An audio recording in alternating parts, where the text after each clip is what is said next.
Welcome, everyone, to the Wizard of Radical Self-Respect. My name is Jared Mello, and I'm the Shepherd of Black Sheep. Welcome to Dee and to Tim here in the live chat already. As people flow on in here, remember to hit that like button, spank the like button, or leave your DNA in the like button. Subscribe to the channel if you're not already. Say hello to the flock of black sheep in the live chat. And remember, I go live usually a little bit after 10 p.m. Eastern, 5 or 6 nights a week to talk about true crime and current events. Now, tonight, there's a video we're going to go over about, can search dogs really help find Nancy? And could there still be a use case for them? Could there have been a use case for them right away that they didn't really use to the best of their ability? We're gonna find out about that. And then Brian Etten, he spoke. Don't say that out loud, Tim. Hello there, Miss Kim. How are you? Brian Etten talked to someone who is basically the founder of the FBI's BAU, Behavioral Analysis Unit. So we'll talk to her and listen to her talk as well. And we'll take it from there. We'll see what else. Ashley Banfield has kind of retired from the Nancy Guthrie case for now. Ramajama, what's shaking? Daly, how are you?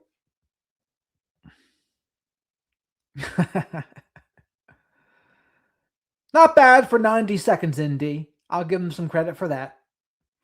This is Shadow the Night Owl. Most of you know who this is already. But his name is Shadow. He's my spirit animal. My other spirit animal is Swift the Fox from David the Gnome. Nini, welcome. Because Friday night, I start a little bit later on Friday night. Laura, welcome. How has everyone's day been? Everyone's holding on to their butts. No nuclear wars yet.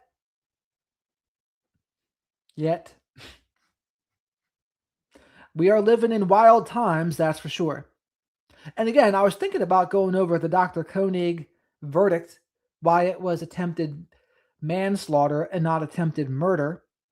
JD, a lawyer, explains, has a fairly good breakdown of it, because he probably should have gotten attempted murder, but he got lucky that he didn't. And then someone from the behavior panel did a body language breakdown of him during his testimony and him during the verdict. I thought that was pretty interesting too. But maybe we can go over that tomorrow. Oh. Shadow and I hope you get well soon, Laura. Laura's in bed with her pal, the flu. The pal, the flu, is not a good friend. So, Black Sheep, everyone should wish that Laura gets better soon. Billy, how are you? Bella, how are you? Calm in Afghanistan at the moment. I was reading some books from somebody based in Afghanistan, Khalid Hosseini. He writes fiction books, but a lot of them are about and based in Afghanistan. I thought that was pretty interesting. Also, as you all have noticed, I've been doing more interviews again. I want to do both, really. I want to do these live streams, and I want to keep on talking to people more too, because I do enjoy the conversations. I enjoy having conversations, whether it's with Christian,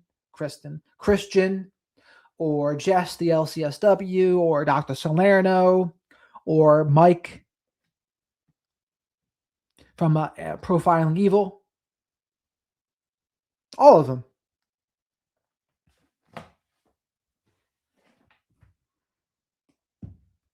Mike King.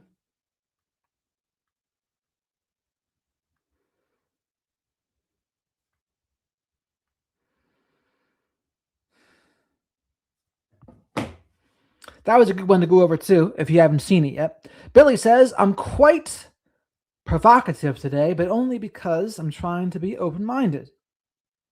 Interesting. I wouldn't have thought provocative and open-minded would go hand in hand, but I'll have to see what you mean. Thank you, Laura. Hello there, Brenda. Welcome.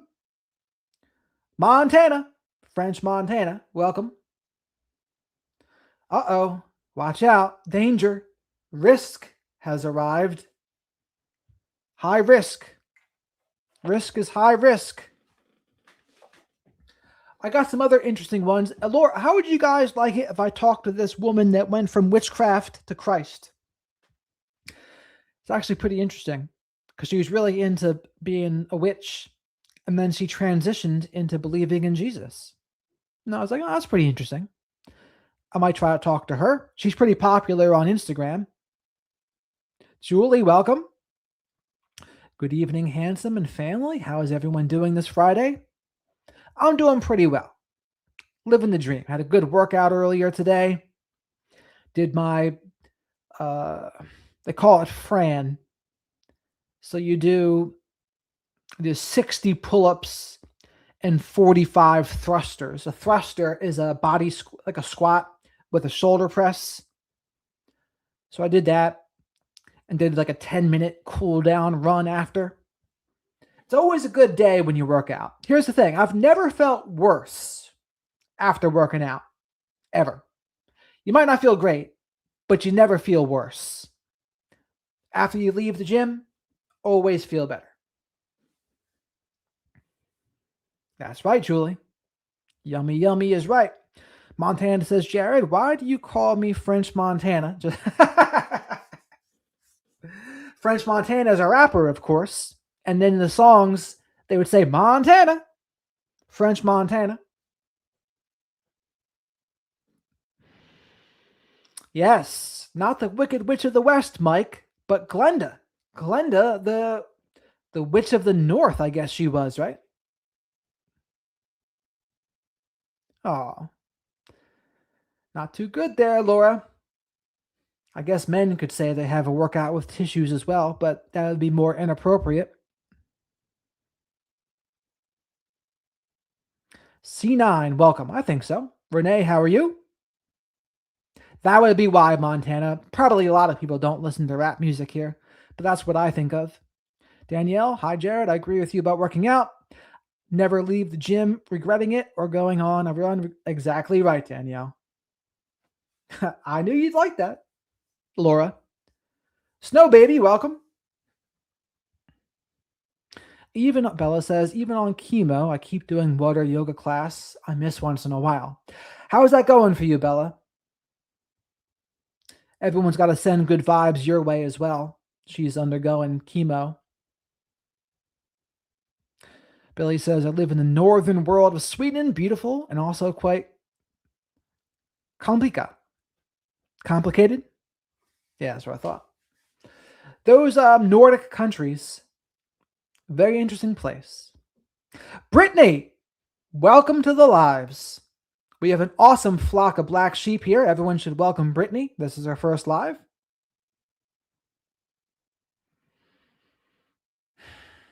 Oh man, the real Emily Ross, welcome. CPAP, is that sleep apnea machine or is that something different? Ellen, hello, hello. I don't know why you say goodbye, but I say hello. +1 if you know what that's from. So everyone, as you come in, remember to like the video. Likes are free. Likes help pay for my friend Shadow the Night Owl's Hootie Snacks. Lisa Mitchell, West Virginia, welcome. Living the dream over here. Also, subscribe to the channel if you're not already. And as always, super chats, super stickers, becoming a channel member are great ways to support the channel. Becoming a member gives you access to the members-only live streams. And I put in the description of the video my PayPal and Venmo if people would prefer to donate that way. It is actually better for me if you do it that way because YouTube does take money out of the super chats, but a super chat is better than nothing too. And super chats are an opportunity to like answer a question. Brittany says, usually past my bedtime, but sick kid tonight. Always watch the replays. Ah, how about that? I'm glad you're a replay crew. I never know who's on the replay crew, but thanks for letting me know. You got it, Bella. We are rooting for you. And I know between having the health knowledge and mindset and attitude, I think you have the right keys to beat it. How about that? That's important. Thank you, Tim. Right, Julie? YouTube disagrees, but I agree with you. Autumn. Autumn, what is your name again? The last one, because there's two Autumns. You mentioned it yesterday, but I forget what you said. Yeah, that works, Danielle. That's perfect. Exactly right. You just get whatever PayPal fee they give you, but that's not as much as the YouTube fee. Because they'll say, well, we're providing the platform, so we want a piece. That's what they say.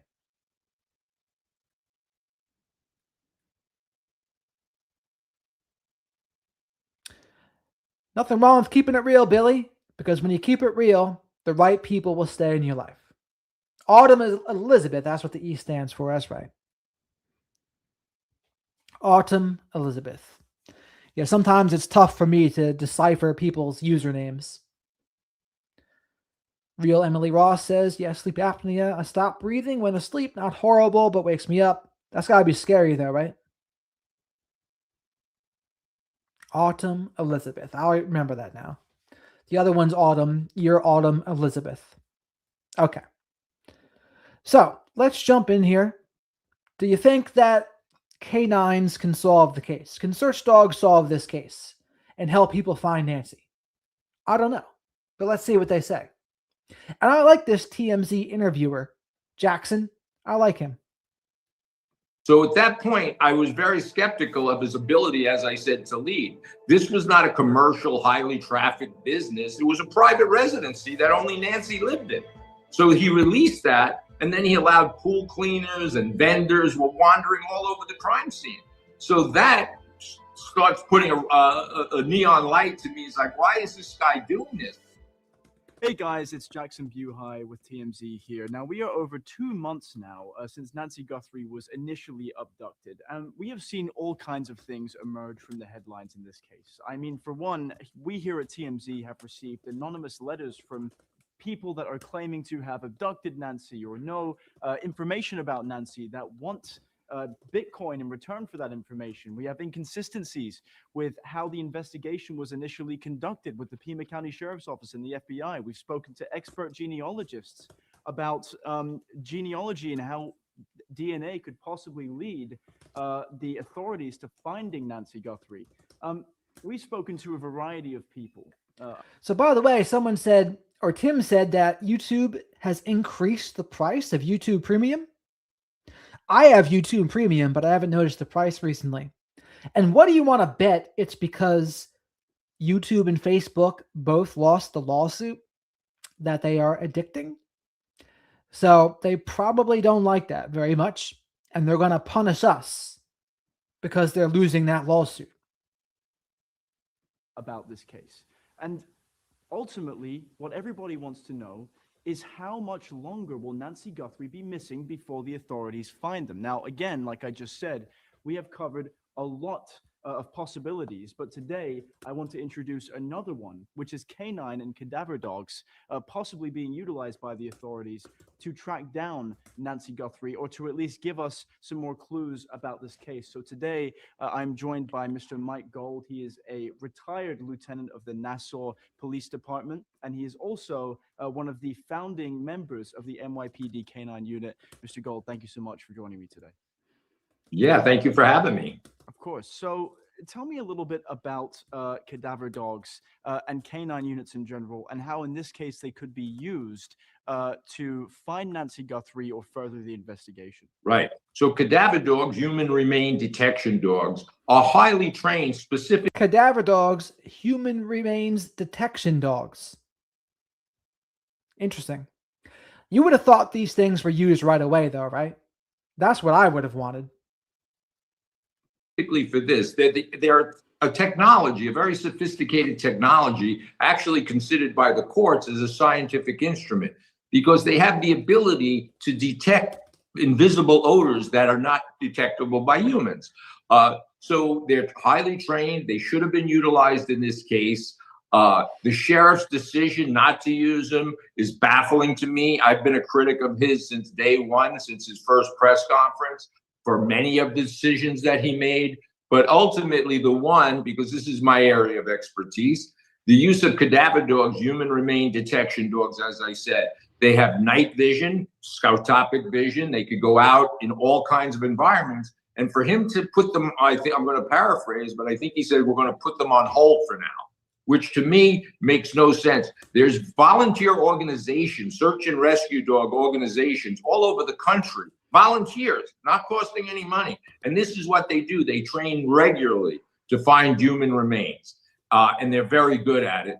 And in my mind, they are going to be instrumental in recovering Nancy, who sadly I predicted lost her life very early on in this incident because of her age, her medical condition. So yeah, no, the sheriff, in my opinion, like I said, his ego, his frankly, ego, political aspirations, but it really boils down to incompetency, because he never delegated. He just made decisions. He doesn't delegate to people that know what they're doing. He could take credit for it, but he's not demonstrating the proper leadership for the men and women of the sheriff's department. Would you say that it was incompetency that led him astray from using cadaver dogs in this investigation?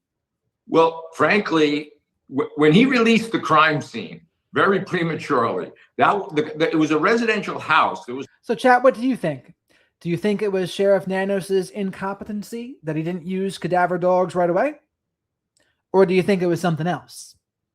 Press 1 if you think it was Sheriff Nanos's incompetency that he didn't use cadaver dogs right away.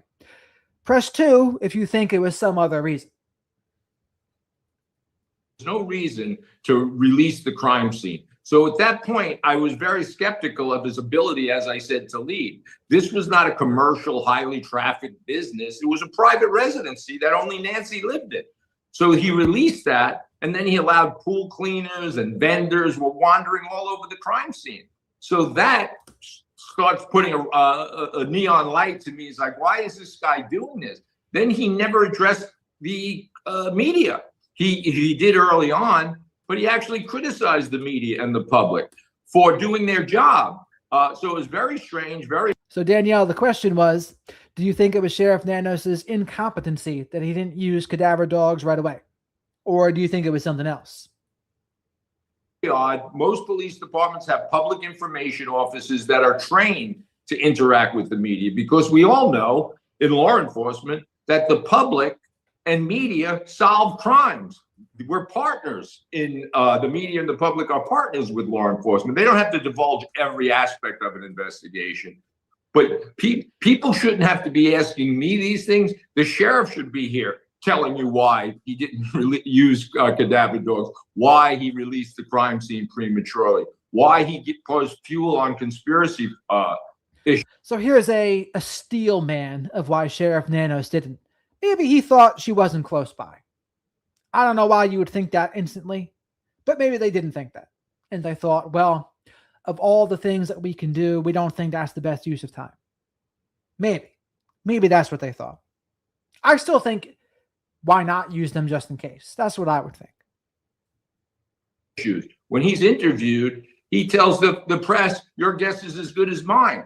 That's not he's answering questions with questions, and he's just making you leave scratching your head. So it's very unprofessional, to say the least. I go to incompetency, and if I really wanted to go further, I'd say it's malfeasance. If you were spearheading this investigation, malfeasance is a good vocabulary word. Let's look up what that is. Let's look up the definition of malfeasance. I have an idea of what it means, but let's be precise.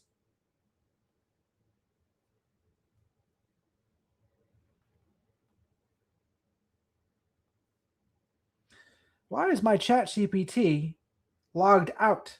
How the hell does that happen?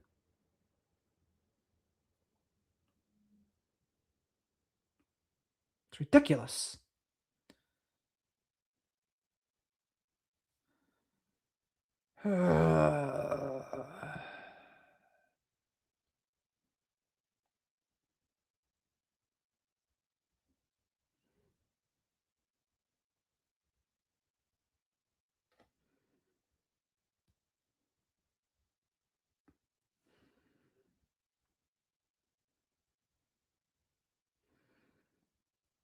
All right, there you go. Finally logged in. I don't know why my phone's all logged off to all these stupid things. Malfeasance definition.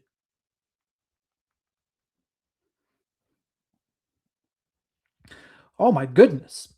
Malfeasance. Malfeasance. Wrongdoing or illegal conduct by a public official or someone in a position of authority. In simple terms, it means committing an unlawful or dishonest act, especially while performing official duties. So, in other words, we're in an epidemic of malfeasance in this country. How about that? What might have you done differently than Sheriff Nanos in this instance? Right. Absolutely. So the first thing you have to do is recognize your strengths and weaknesses. Nobody, including myself, are homicide investigators, crime scene investigators, media relation experts. You have to delegate. So he had the option coming out of the gate to delegate to people that knew what they were doing. If they didn't have the resources, the Arizona State Police would, the FBI does. They're surrounded by people that would want nothing more than to help him. But he allowed his ego, and again, he wanted to be out in front of this. He pushed everybody else aside. So I would delegate. I'd get the proper people involved and support them rather than distract the media and everyone else. How could the use of canines or cadaver dogs from the get-go have furthered the investigation to a point where we might have found Nancy Guthrie? Right. So there's all types of dogs. There's specialists. The different types of dogs. There's evidence recovery dogs.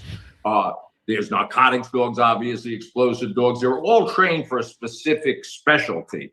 So in this case, originally they should have the use of evidence recovery dogs would have been very good. Trailing dogs.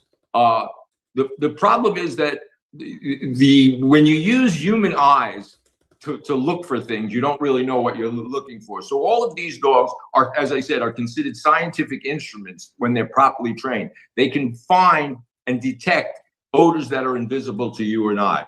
And it's a hard concept for people to understand. So I think there's a natural reluctance to use dogs, because if you haven't seen them work and perform what they do, you're probably hesitant to see it. But those people that have seen dogs work, it's almost magical, their ability. They can outdo helicopters. They obviously can outdo human eyes because they see the world with their nose. Invisible molecules. That's what they're smelling. Invisible molecules.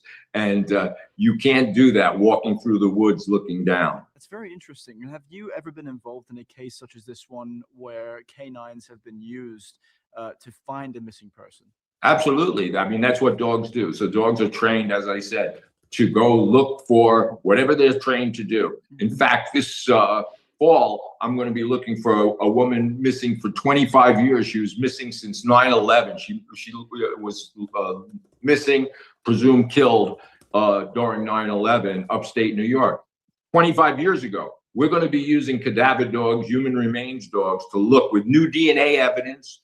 Wow, that's interesting. So they're going to be looking for someone from 9/11, 25 years ago, with cadaver dogs today using new DNA. How about that? I would have never have thought that's possible, but here we are. New investigative tools. We're going to back to this cold case, and we're going to look at a very specific area in upstate New York for the remains of this woman named Michelle Harris, who disappeared on 9/11. So to answer your question is, yeah, all crime scenes, serious crime should have dogs involved, whether it's to locate evidence of missing persons. Obviously, we know dogs are trained to find missing persons. We know they've apprehended criminals that have escaped from prison. So yeah, it's just a technology that's not used. I'm not saying that this would be the thing that solves this case, but not to use it, not to use dogs to look for her now. There's no it defies logic to me. I don't know why that you would make that decision.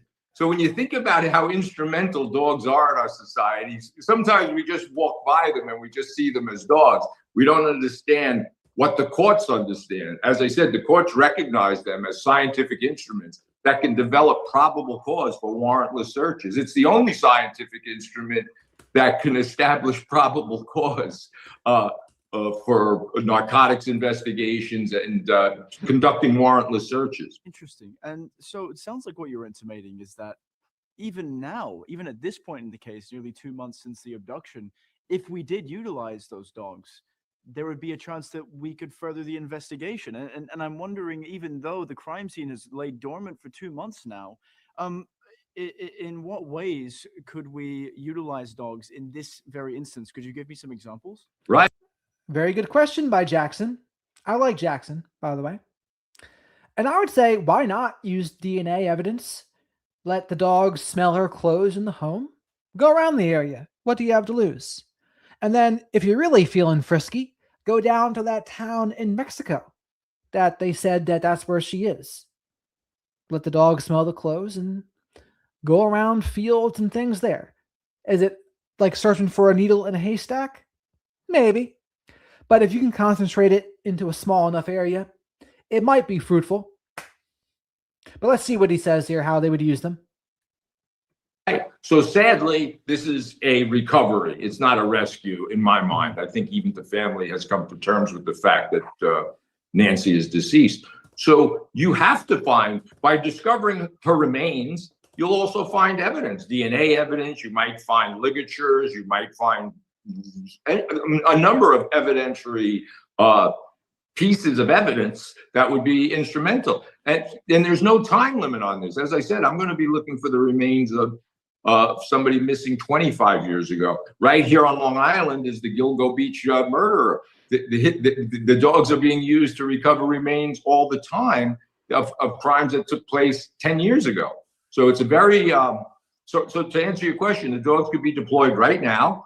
I believe that her remains, if we go by historical data, will be relatively close to the crime scene, within 5 miles or so. And you just have to look and you search and you develop patterns, grid patterns, and you, yeah. But the dogs are the tool, the investigative tool needed in this case.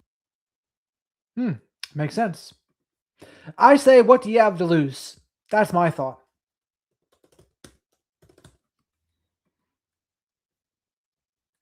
Terms of yes, Hey guys, thanks so much for checking out my show. Really appreciate it. Please click to subscribe. I really appreciate all of your support.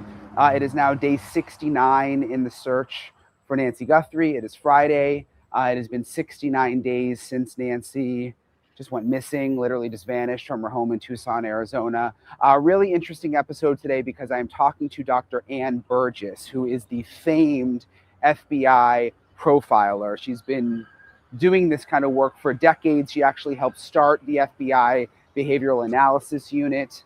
You guys might know the show Mindhunter on Netflix. One of the characters on Mindhunter, Dr. Wendy Carr, that was the character's name, was actually developed based on Dr. Ann Burgess. So it's a real privilege to get to talk to her. And she had such interesting insight when it comes to the Nancy Guthrie case, what she thinks the motive may be, why she thinks it may have something to do with retribution, and why she believes the FBI should be looking back. Did you hear that? The founder, basically, Dr. Ann Burgess of the BAU, Behavioral Analysis Unit, says retribution. So agrees with yours truly, the shepherd of black sheep, the wizard of radical self-respect. I, who, like I always say, I take true crime and current events, plus my knowledge of narcissism, psychology, narcissistic systems, and I apply that knowledge to true crime and current events. And knowing what I know, I think punishment, punitive/revenge. That's what I sniff out in this thing. at Nancy's associates going back a decade or more. There's a lot that I hadn't thought about before, and I'm going to get into it in this episode of Brian Ensign Investigates. Dr. Ann Burgess, it's so nice to meet you. I've been, I don't know if fan is the right word, but a follower of yours for a long time, and I appreciate you taking the time to join me today. Sure, happy to. Thank you for the invitation. I think most people, at least in my audience, know that you're a famed forensic profiler. But tell us a little bit about your background, just for people who don't know.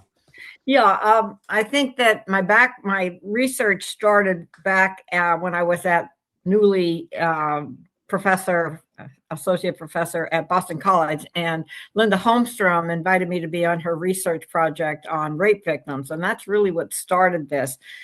And from there, we looked at 135 victims, and were able to come up with some important publications. But then the other big break I got was being invited down to the behavioral science unit to teach the special agents. Everybody had the same thing. What's really interesting is, how do you talk to a victim? It was kind of like My favorite member of the BAU in Criminal Minds, Gideon. Gideon was the best character in that show by a lot, and he was only in there for the first 2 seasons. But those first 2 seasons were awesome because of Gideon's character. Now, Gideon's actor was also in, what was that Showtime one called, with the terrorism and the FBI? Oh, bastard. I can't remember the name. But it was a good one. I'll have to look it up. But he was pretty good in that one too. They were some group that you needed special skills to do. And I thought, here are these FBI agents that go out and interview, killers and all of that. And they seemed a little bit timid around rape victims. So anyway, that's really what started me, is how do you talk to people that have been through what we call the traumatic experience. And that really has been the basis for my work. And then the profiling, of course, I helped them develop the methodology for profiling from the work they were doing. Yeah, it's fascinating.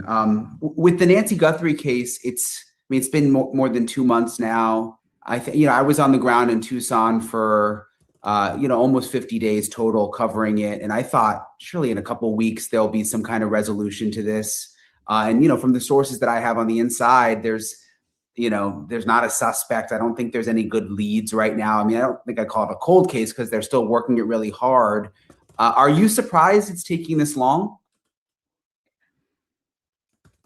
Well, I kind of was with you. I thought this would be wrapped up, that this was a kidnapping and this would be wrapped up fairly quickly.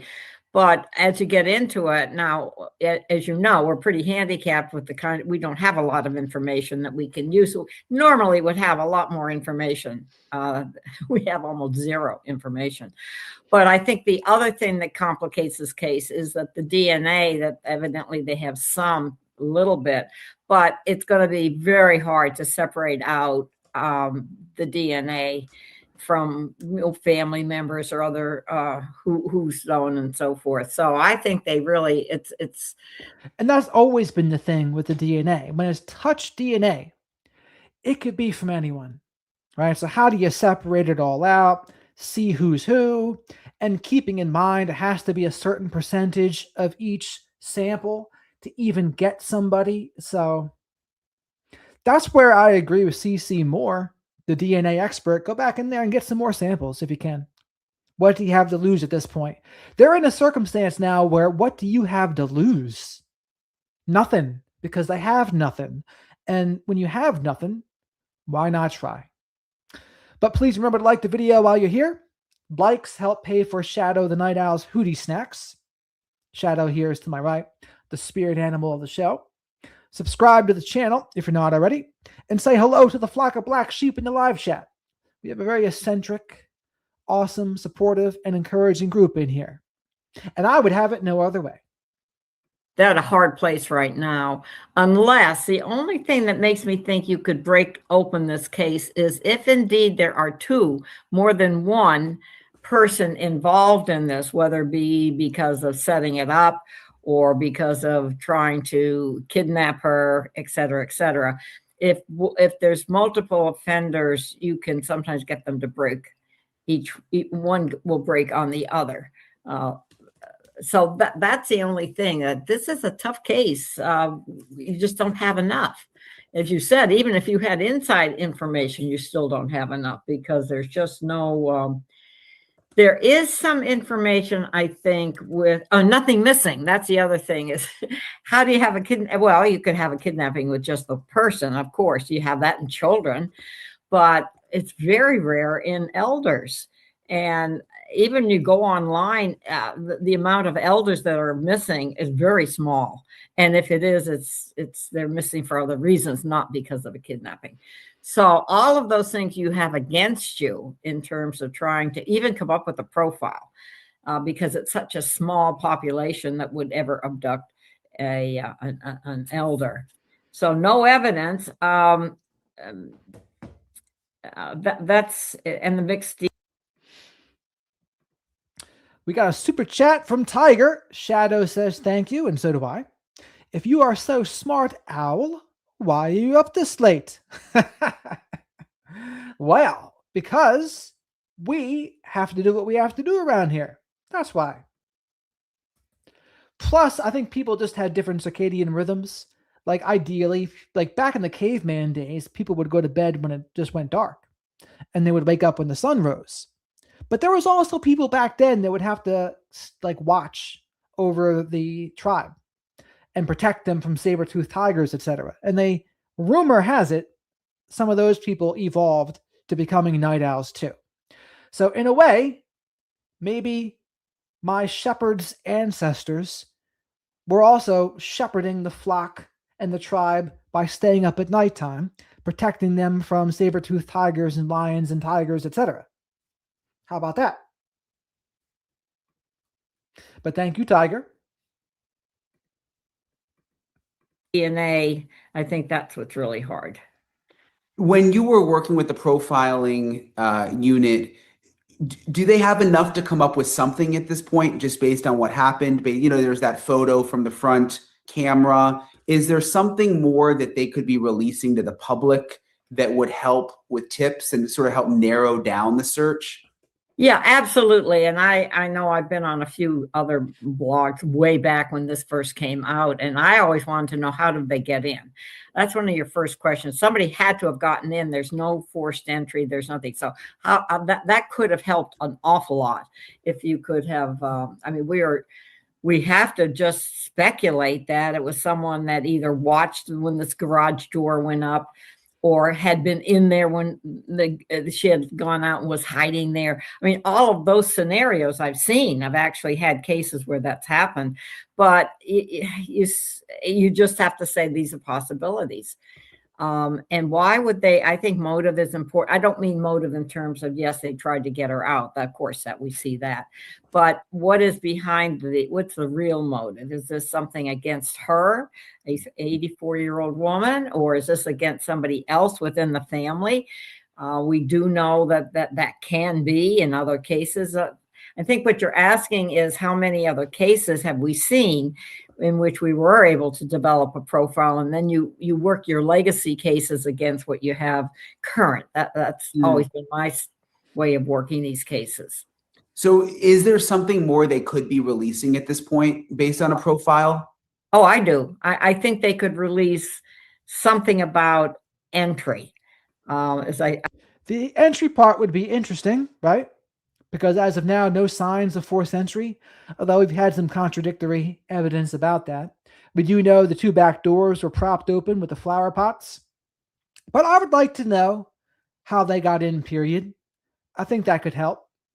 In fact, they might already know. They just didn't tell us. That's why you can't have this without having somebody getting into the house, right? I mean, we all agree. And then they leave by a different exit. I think that's important. I did learn in one case where she also had another way out. There was a sliding door. You probably know this, to a little kind of enclosed area that she would go out to and read or write in her journal. And if she was writing in her journal, that would be wonderful to be able to get access to that. I don't see why that would compromise anything. So to answer your question, I think there are other small bits of evidence that could be released that people could then have more to be able to, again, hypothesize on or to speculate. I think they could let more out. Based on what you know that's public, what is your theory? I mean, do you think this was a kidnapping? Oh, I think something went very wrong inside the house, and that either she wasn't alive when something happened, because there was blood. I mean, they have released that, and that there was blood also outside. So it isn't that something could have happened, but not have caused her demise. But because she at least gets out. So you've got some droplets. Again, we don't even know how much you have to analyze. And then why does it stop? Where does it go? Those kinds of things. Does it go into a car? Does it follow a path? Is it those kinds of things? It's just like it vanishes. She just vanishes. And so could they let a little bit more out? Yes, I think that they should, as this case has continued, as you said, for over 2 months. That's it's not a long time in terms of a kidnapping. We know that it can take a long time, but we only have cases usually of children is, taken for ransom is what we go by, but not the elder. Yeah, that's what I've wondered, Dr. Burgess. Like, I've been wondering, chat, people were mentioning this. Why is Jen Coffendorfer been getting hate online? I've noticed there are some people that don't like her. I don't have a problem with her, but I'll be curious what's being said. Of all the people that you could kidnap, and let's just say this was because of the daughter, Savannah Guthrie, and you were going to try to get money, but still to take an 84-year-old woman who Savannah Guthrie said sometimes even has trouble walking to the mailbox. And there's a lot of rich people around. I just wonder why do you think this woman, why an 84-year-old woman? Well, unless it was the target was somebody else in the family, and the object was to get someone that was close to that. That is a possibility, that you could take somebody else than the actual target. And the other question you want to ask is who would benefit from this, and who is going to gain from this? Obviously, whoever took her. We know she was taken because she's not present, but the motive for that is very curious. I think if they could get the motive, you'd have more to go on. But right now we don't. And there is that Bitcoin thing came up. We do know that. And so it's got to be someone that knows something about Bitcoins, right? It isn't some 84-year-old person trying to abduct her for some other reason. So money has to come in at some level, how primary it is, we don't know. Unless it was staged, to throw everybody off. What do you mean by that, staged? For people to think that there was a motive like that. And it would still have to come from somebody that was involved, I think. But you don't have to accept that. It could just be someone. Law enforcement will always tell you that they get all kinds of tips when there's any type of a case like this. Hundreds of tips, they say. So you want to be real careful that they accurately are classifying the tips. Right. Makes sense. When you said that she may not have been the target. They may have taken her to get to someone else. Right. I haven't heard much about that theory. What do you mean by that? Well, who in her orbit, let's call it that could be family, could be friends, would be hurt the most? And I think you can answer that. You know, you don't Savannah. have to, but there's something. Savannah would be hurt the most, you would think, right? That's where I would think the punitive / revenge / punishment comes in. Because again, if this was from money, they just blundered it so terribly. And considering they didn't leave any evidence they found so far, that leads me to believe they are more competent as criminals than they would have wanted to believe in the beginning. And if these were people that were more competent as criminals than they would have thought, do you think they would have also then blundered this money part so badly? I just don't think so. I think they came there to do what they wanted to do, get Nancy. It was a hit on Nancy. To me, that's what makes the most sense. And I think all of these ransom notes, they're just people trying to exploit the opportunity. That's it. Could have come up there that we don't know about, and that's up to people in her orbit to kind of figure out, because it's a very mean, angry, horrible thing to do.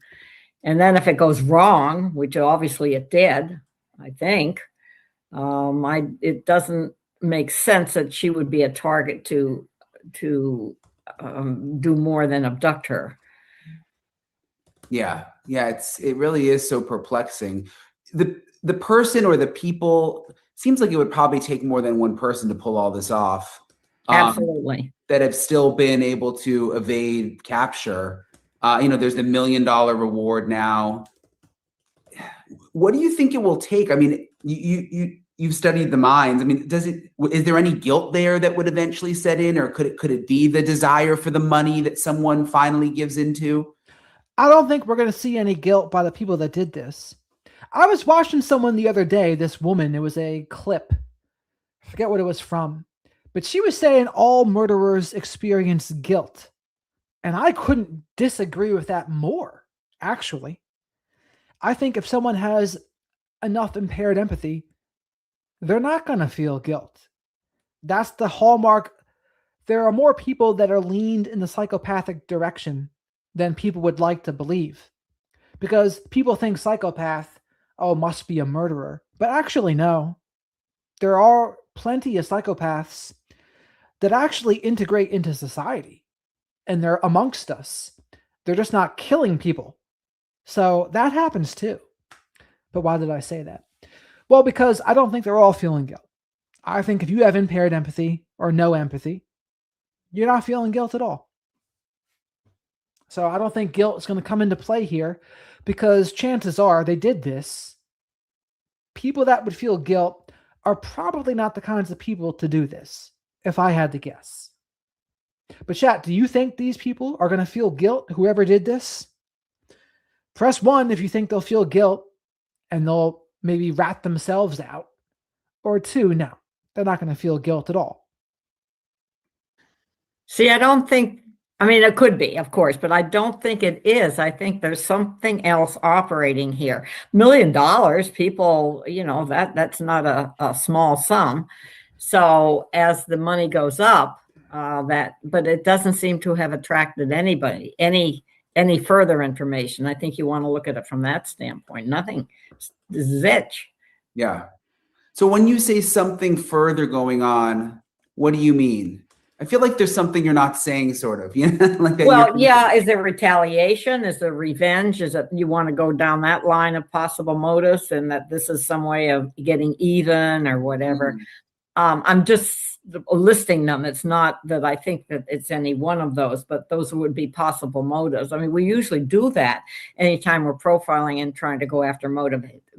Look at all of the possible motives and then start to narrow it down. Do you think there's a possibility, and the sheriff has said yes to this question, but didn't really explain why. Do you think there's a possibility who did this could reoffend, could do this again? I'm not convinced that will happen if you follow the logic that it's something else. If it's what we call a personal cause. In other words, only to that person does it have meaning. So it's not like you have a serial offender. that he's going to go out and do this to someone else. He Yeah. could, of course, I'd answer yes, he could, but it is someone that does hold a grudge. I mean, we're seeing some of these. Look at the last two cases that have been solved and how long the grudge went. Remember the Brown University case? Yeah. And the poor professor up here in Massachusetts was murdered. And then there was one other case I'm trying to think of where, the Tethy case, the husband wife. Yes. Those are years, 8, 10 years. That's a long time. So it looks like most people agree that no, they're not going to feel guilt. So, and I agree. I don't think they will. I don't think we can rely on that. I don't think you're going to be able to rely on the people around them, their guilt either, because I think if they try to claim that reward, it puts them in danger. Yeah, they can say witness protection, fill in the blank, but I don't know if I would trust it. So I think it's a dangerous proposition for someone to try to claim that reward. You like to think that people that hold grudges or are paranoid or whatever, that it kind of wears itself out, but not in those two cases it didn't. Yeah, that's a good point, because the Brown professor hadn't even interacted with that man for years and years. So I guess if the FBI, if they're hitting dead ends on things right now, they have to go back. I hadn't thought about this. They could have to go back a decade. They are. Nancy. Absolutely. That's why legacy cases are very important. Very important. That's one of the first things you do when you have a case like you're looking at now is where has it happened before? And look what they've come up with. It's been the baby cases. It's been the Lindbergh case. Of course, that was money. But look at how bold that was. That was a pretty bold one back in 1932, that they put a ladder up, go up, and the family is home, and they still get away with it. Or at least they don't get away with it per se, but they get the baby out. Let me put it that way. What are the other ones? There are a couple others that they've had in the news since this case.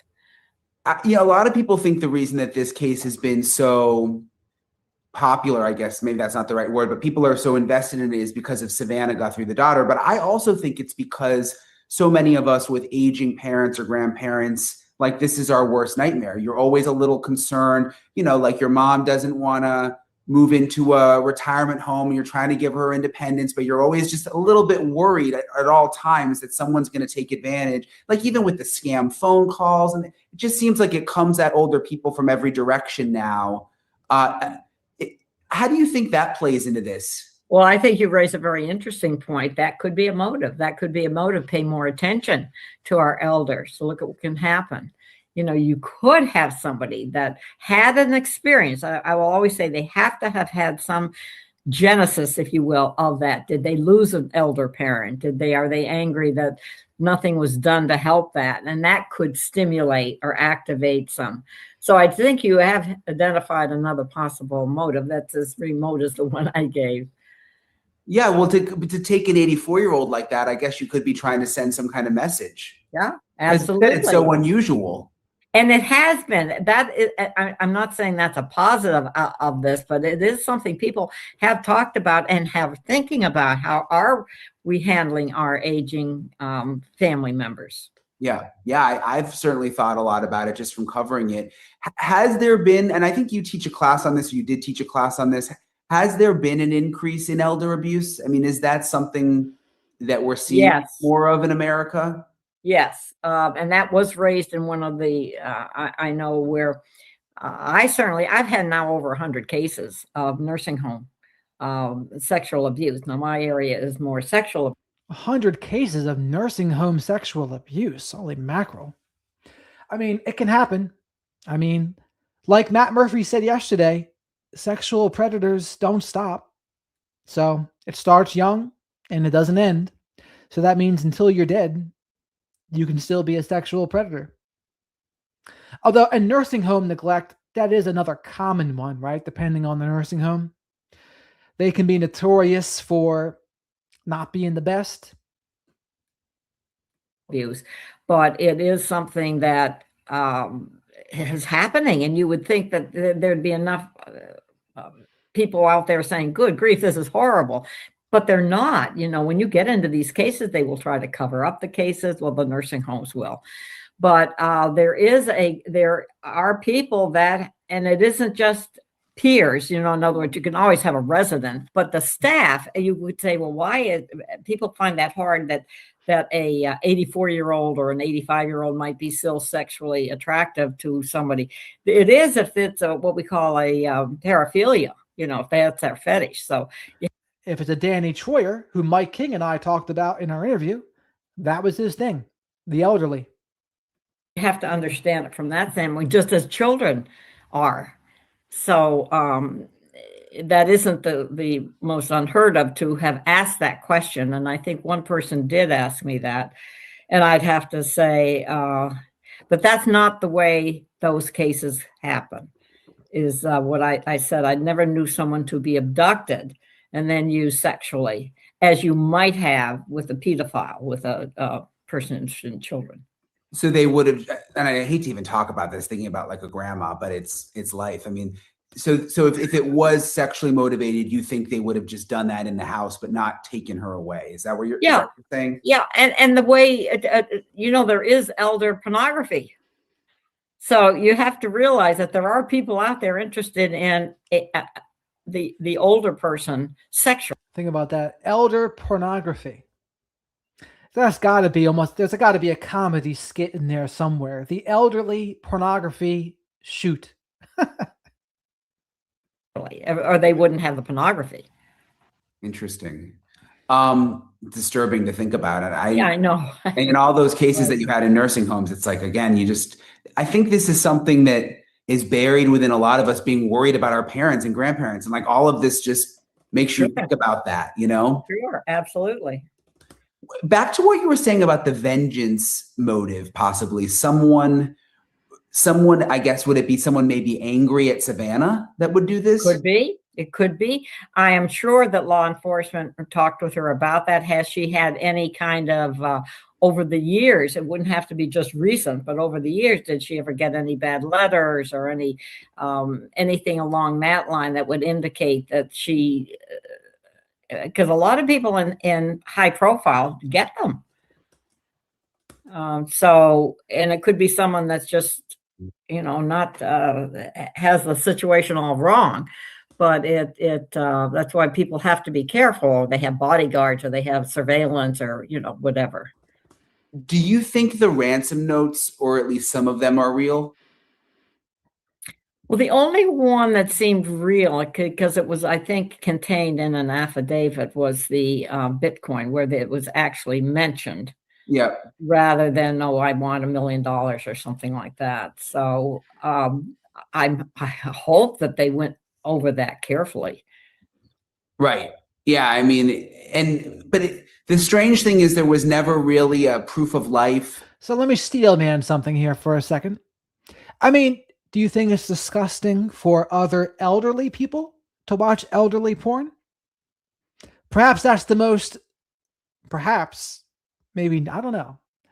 I was going to say not disgusting, but like, would it not be more disgusting for an elderly man to watch 18-year-old porn versus porn his own age?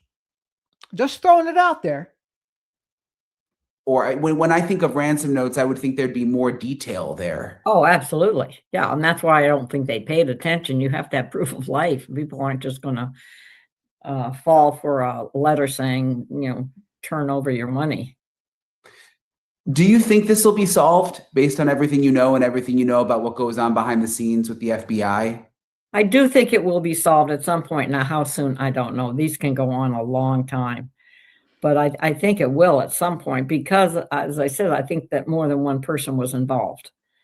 And if that time runs out, I think we have to assume that to get her out of the house, especially since her daughter said that she was having trouble walking, so she's, I don't know that she used a walker or anything. We don't have that kind of information, which would be helpful. And I don't think would compromise the investigation.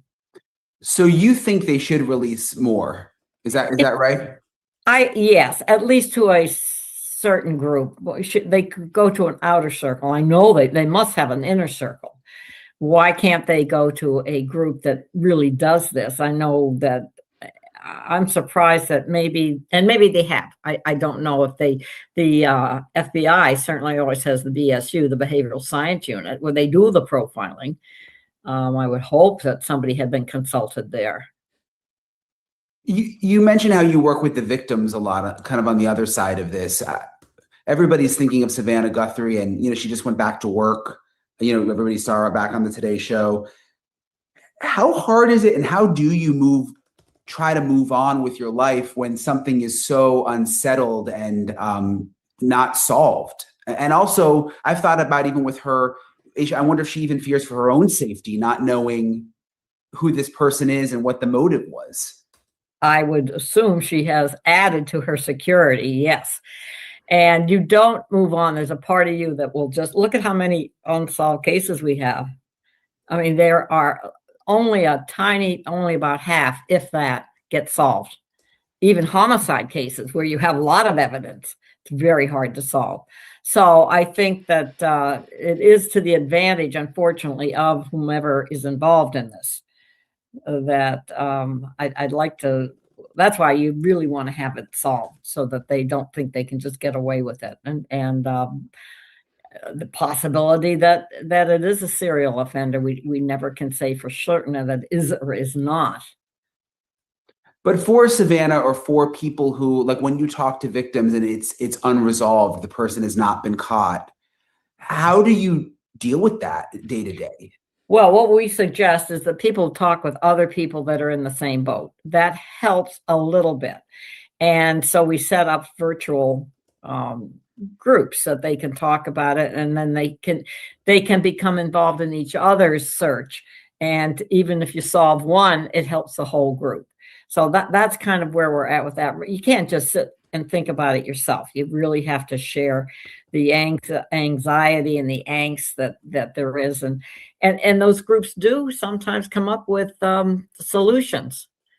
They find what works. That's important in any kind of traumatic experience, is what works, what helped the person move on. And that's what a group can do for each other. And there was something else I wanted to ask you while I had you here. It doesn't have to do with Nancy Guthrie, but I don't know if you've been following Rex Heuermann, the Gilgo Beach, Yes. up in your part of the country. That guy Rex, the person who admitted to killing 8 people, he goes to the same barber as Anton Chigurh in No Country for Old Men. They went to the same serial killer barber. If you've seen that movie, you get the joke. Not too far from there, but he agreed as part of his plea deal to work with the FBI profilers to essentially be studied. Yes. And since you worked in that unit, how does that work? I mean, will they just visit him regularly in jail? Like, what does that look like? Well, a lot of it's going to be the methodology to answer your questions. Well, it's not going to be one, I would hope it's not one meeting, that you really have to have 1 or 2 people that set up and develop a relationship so that he will open up. Because you can't assume that he's going to give all the information. And so that will work over time. And I would hope they would have some kind of a schedule so that there is time for him to think about, maybe get him the questions ahead of time, so that he can think about them, just a few, and work it that way. I suspect is how they're going to do it. And they'll probably, I would hope, videotape it so that it could be shown to others, so that you don't have to have him talking just to this whole big group, that it would be more select in who goes. And you're also going to want to have somebody that has done enough of these before. That will be important, which I'm sure, they certainly have agents there who have done this. So it's not going to be hard for them to find someone that has some kind of somebody that has talked with serial killers. You're going to have that, because he's got at least 8. We probably sure he's got more. I mean, my opinion is he's got more, but at least he's admitted to 8. I've seen some comment that they don't like that in terms of him being interviewed and studied, because people think that that's just the attention that he wanted, that it will give him some kind of satisfaction. Well, it will. Corey, on a side note, psychologists rated movie Psychopaths, and Anton Chigurh's character was rated the most realistic psychopath. And when I talked to H.G. Tudor the first time, we went over that as well. We also broke down American Psycho. And if you haven't seen that interview I did with HG, go check it out. H.G. Tudor is a self-proclaimed narcissist psychopath. I've interviewed him twice now. H.G. Tudor is going to be in the new documentary, The Narcissist Playbook, by Mark Vicente. I was a guest on Mark Vicente's show several months ago, and my interview is up there with him. But he has a documentary called The Narcissist Playbook. H.G. Tudor, Cluster B Milkshake, Dr. Keith Campbell. Who else? Sam Vaknin, Dr. Romney, Doug Bugle. I interviewed 4 people that are going to be in that documentary. But check it out. Richard Grandin's in there too. I'll let people make their own conclusions about it once they see it, if they're interested. So, I mean, how else are you going to get the information? I mean, I know how the agents, when they were doing this back in the 80s and 90s, that was one of the hooks to get them, so that they had the FBI coming in to talk to them. That's a big deal, blah, blah, blah, that kind of thing. They were revered, if you will, in prison, not in any way, and of course they're not revered, if you will, in the public's eye. So that did give them something. I guess you kind of use that to your advantage, I guess, when you work. It's a negotiation. Both sides have to get something. The other thing I thought of when this deal came down with Huerman is I had covered the Brian Kohberger case extensively, and I was wondering, I wonder why they didn't do that with Kohberger, because there's still so many questions out there about why he did what he did. I do too. I'm with you. They should have. I guess they could have required it, right, for him to get. That's right. I think that's what they did with Huerman. Yeah. Didn't they say, yeah, we will, we'll agree to you pleading guilty if you will answer, talk with our agent? Sure. Yeah, it was kind of disappointing that they didn't also do. So, Chatty, what you can do is go to my channel and under the video tab, do H.G. Tudor, Jared Mello. And it's the one from 2 to 3 years ago now. And it has me and my crystal ball in the thumbnail. So check that out. That with Kohberger. No, it's curious that they didn't. Yeah. I really appreciate Dr. Burgess for taking the time to talk with me. Again, just like I've known about her for a long time, and I watched the show Mindhunter, so it was a privilege to get the time to speak with her. And again, day 69, just hope someone will come forward who knows something about what happened to Nancy. The number I've told you guys before, 1-800-CALL FBI. And I still believe. Conita, we got a special new member here. Conita, flock of black sheep, please welcome Conita Fresa. She is now a member, or it's a he maybe, I'm not sure. It's always hard to tell these names if they're a man or a woman. Generally, there are more women in here though. But she now or he now has access to the members only live streams, which are cool. So thank you for becoming a member. Believe that we're going to get a resolution soon. You heard Dr. Burgess say she believes that the case will eventually be solved. It's just a matter of when. So I hope everybody has a good weekend. Appreciate you guys for following along with me this week. And I'll talk to you guys later. All right. So now we're on to the last Nancy Guthrie video of the night. And then we might do a grab bag of things after this.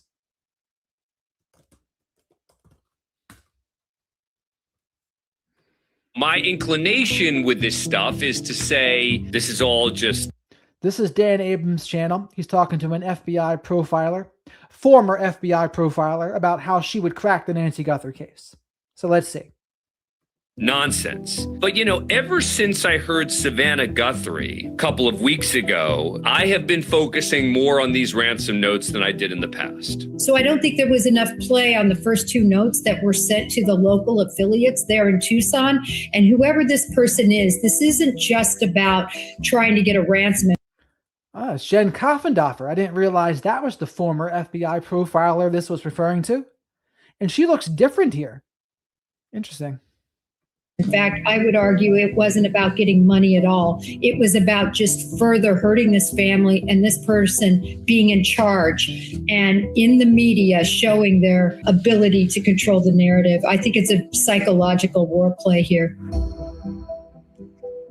Hey everyone, welcome to the show. So we got two topics for you today. The second one is one that I keep meaning to talk about because it is incredibly important and I think being underreported out there, which is the number of people who were pardoned based on the January 6th event.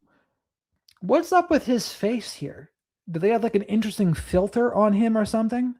Or does it look almost like AI to anyone else too? Or is it just me? Who have committed new crimes, who have been rearrested. It is astonishing.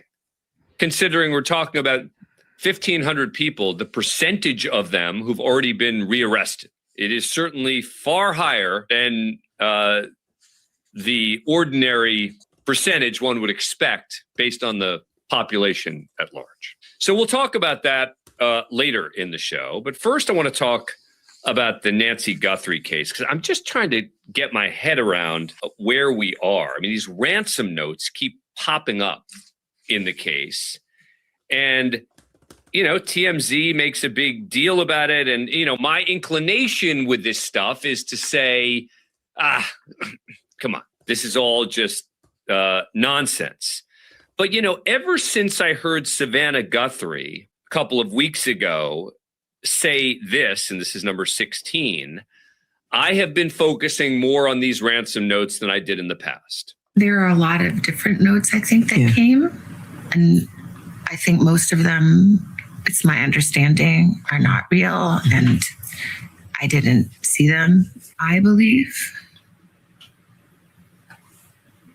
the two notes that we received, that we responded to, I tend to believe those are real. Really? All right. So she believes that two specific notes where they went back and forth were real. And now we hear about another supposed note that's come forward. Again, the idea that these the criminals would be negotiating through TMZ doesn't make any sense. But nevertheless, it seems TMZ has been the place to send ransom notes to. It seems that most of them have been fakes. But here is TMZ founder Harvey Levin earlier this week on the latest that they received, number 14. The person who has been incessantly contacting us, although stopped for a while. Yeah. We got another letter today from this person, an email saying, I know where her body is and who the kidnapper is. Give me half a Bitcoin and I'll tell you. And this person has been really persistent, knowing that if it's a scam, it's a federal crime. Right. But they also made the point that they wanted to make it clear that they have nothing to do with it. Right. They've been out of the country, but who knows? We forwarded it to the FBI, right, as we have in the past. And right, for whatever reason, and this is the thing we haven't figured out, you have to assume that the law enforcement, they believe that this person is not legit. Otherwise, they would have advised Savannah to pay the money. Well, I don't know if they necessarily would have advised her to pay the money, but they would certainly have advised her to respond. So where does that leave us, right? You have Savannah Guthrie saying that she believes two of them are real. You have more coming in. Jennifer Coffendaffer is a retired FBI special agent, News Nation Law and Justice contributor, and joins us now. Jennifer, thanks for joining us. Appreciate it. So where do you think this leaves us as of today? Well, when you look at this, Dan, what I see it's somebody who is actually just trying to torture this family. Yeah, Jen looks so different here too. Like, I don't know what it is. We've seen it before in many missing cases and other similar cases where people will take advantage of that and actually come forward with these types of demands. Autumn, you're very correct. Shadow just said to me too, Jared, you haven't asked for likes recently. And I would say, yeah, sorry, Shadow. You're right. So please remember to like the video. Likes are free. Spank that like button or leave your DNA of choice in the like button. And make sure you subscribe to the channel if you haven't already.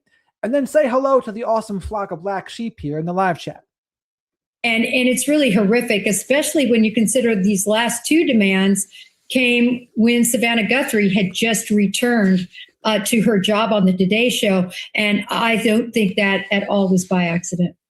Now, what do you make of the fact, though, that Savannah has said she thinks that 2 of the notes were real? Makes a lot of sense to me. The first note came in to KOLD, and that was done on the 2nd. Then after that, about 12 hours later, it went to TMZ. So I don't think there was enough play on the first 2 notes that were sent to the local affiliates there in Tucson. And whoever this person is, this isn't just about trying to get a ransom. In fact, I would argue it wasn't about getting money at all. It was about just further hurting this family and this person being in charge and in the media showing their ability to control the narrative. I think it's a psychological war play here.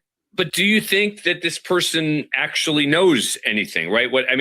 I get it that these people who are out there either trying to get attention, trying to torture the family, trying to steal money.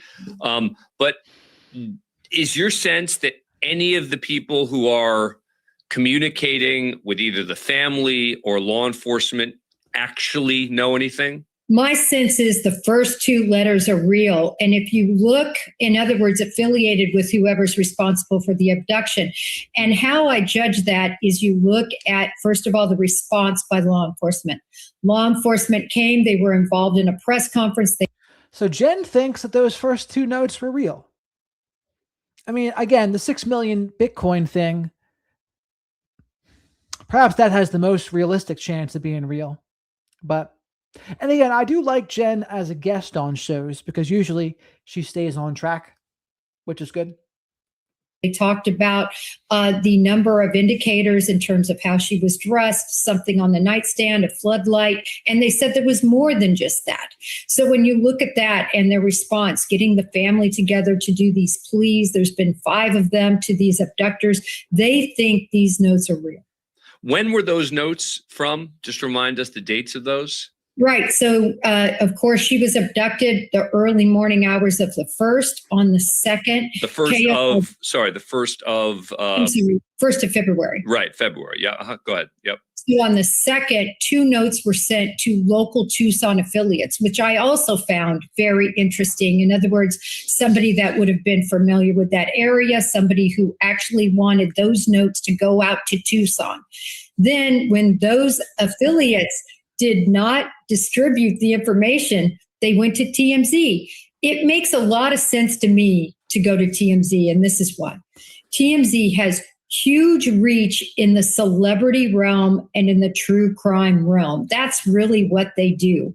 And so if you want true crime reach, you reach out to Brian Etten, Nancy Grace, and I guess TMZ as well. But those 3, Law and Crime Network, maybe Ashley Banfield, right? This person wanted to get as much reach as they could. So notes went out again on the 3rd to TMZ, and then again, I believe on the 5th.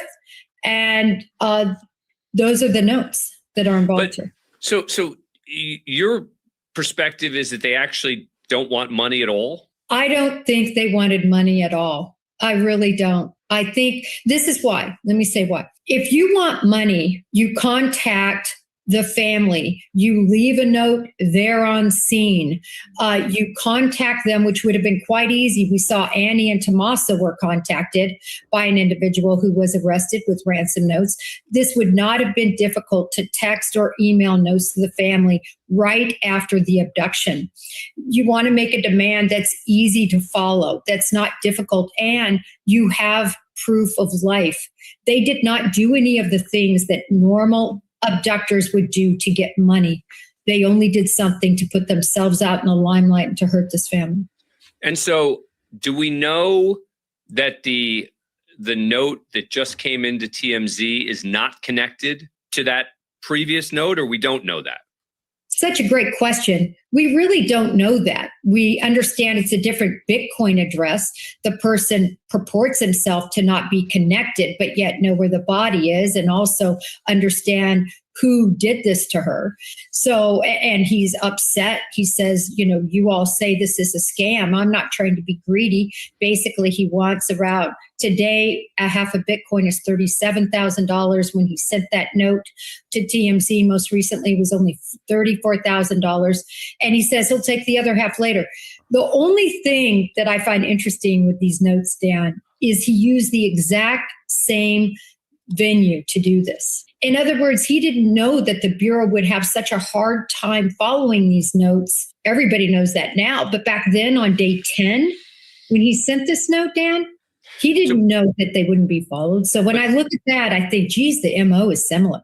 But I want to get the date again for people who haven't been following every day of this, talking to Jennifer Koffendaffer, retired FBI special agent. When you refer to day 10 in connection with what you just said, what do you mean? So I'm talking about when the other notes started coming out from this other individual. Okay, so we've got the first notes, which you say you think are real. And now you've got these other notes that start coming out about 10 days afterwards. And that is the note. That's the person who this is connected to, who just sent the latest note? Correct. Okay. And those are the ones that you believe, it seems Savannah Guthrie also believes, are not authentic. That's correct. Well, I'll say this. I believe we don't know. When I say not authentic, I don't think any of them are for money.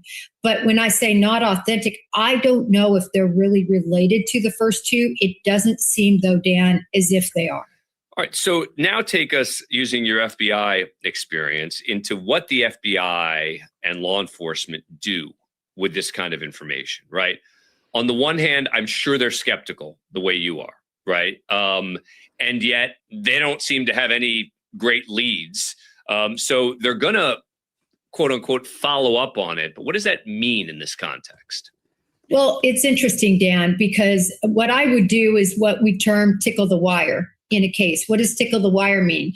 It means, so for instance, when we had a wiretap on somebody, we would do something in the case that would cause communication from the people we were listening to. In this case, I would literally tickle the wire with that $34,000. And this is why, Dan, Bitcoin has a chain that can be followed. In fact, if you have the number, it's public.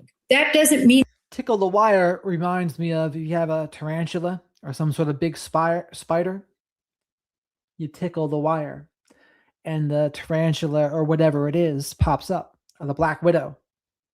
the person at the end of the chain could be Clark Kent, right? You can make up a name of who you are. But if you're going to get that money out and have it be currency and have it be utilized, you have now left a breadcrumb that can possibly now be solved by the FBI. So minimally, you have the people who are responsible for this last set of letters.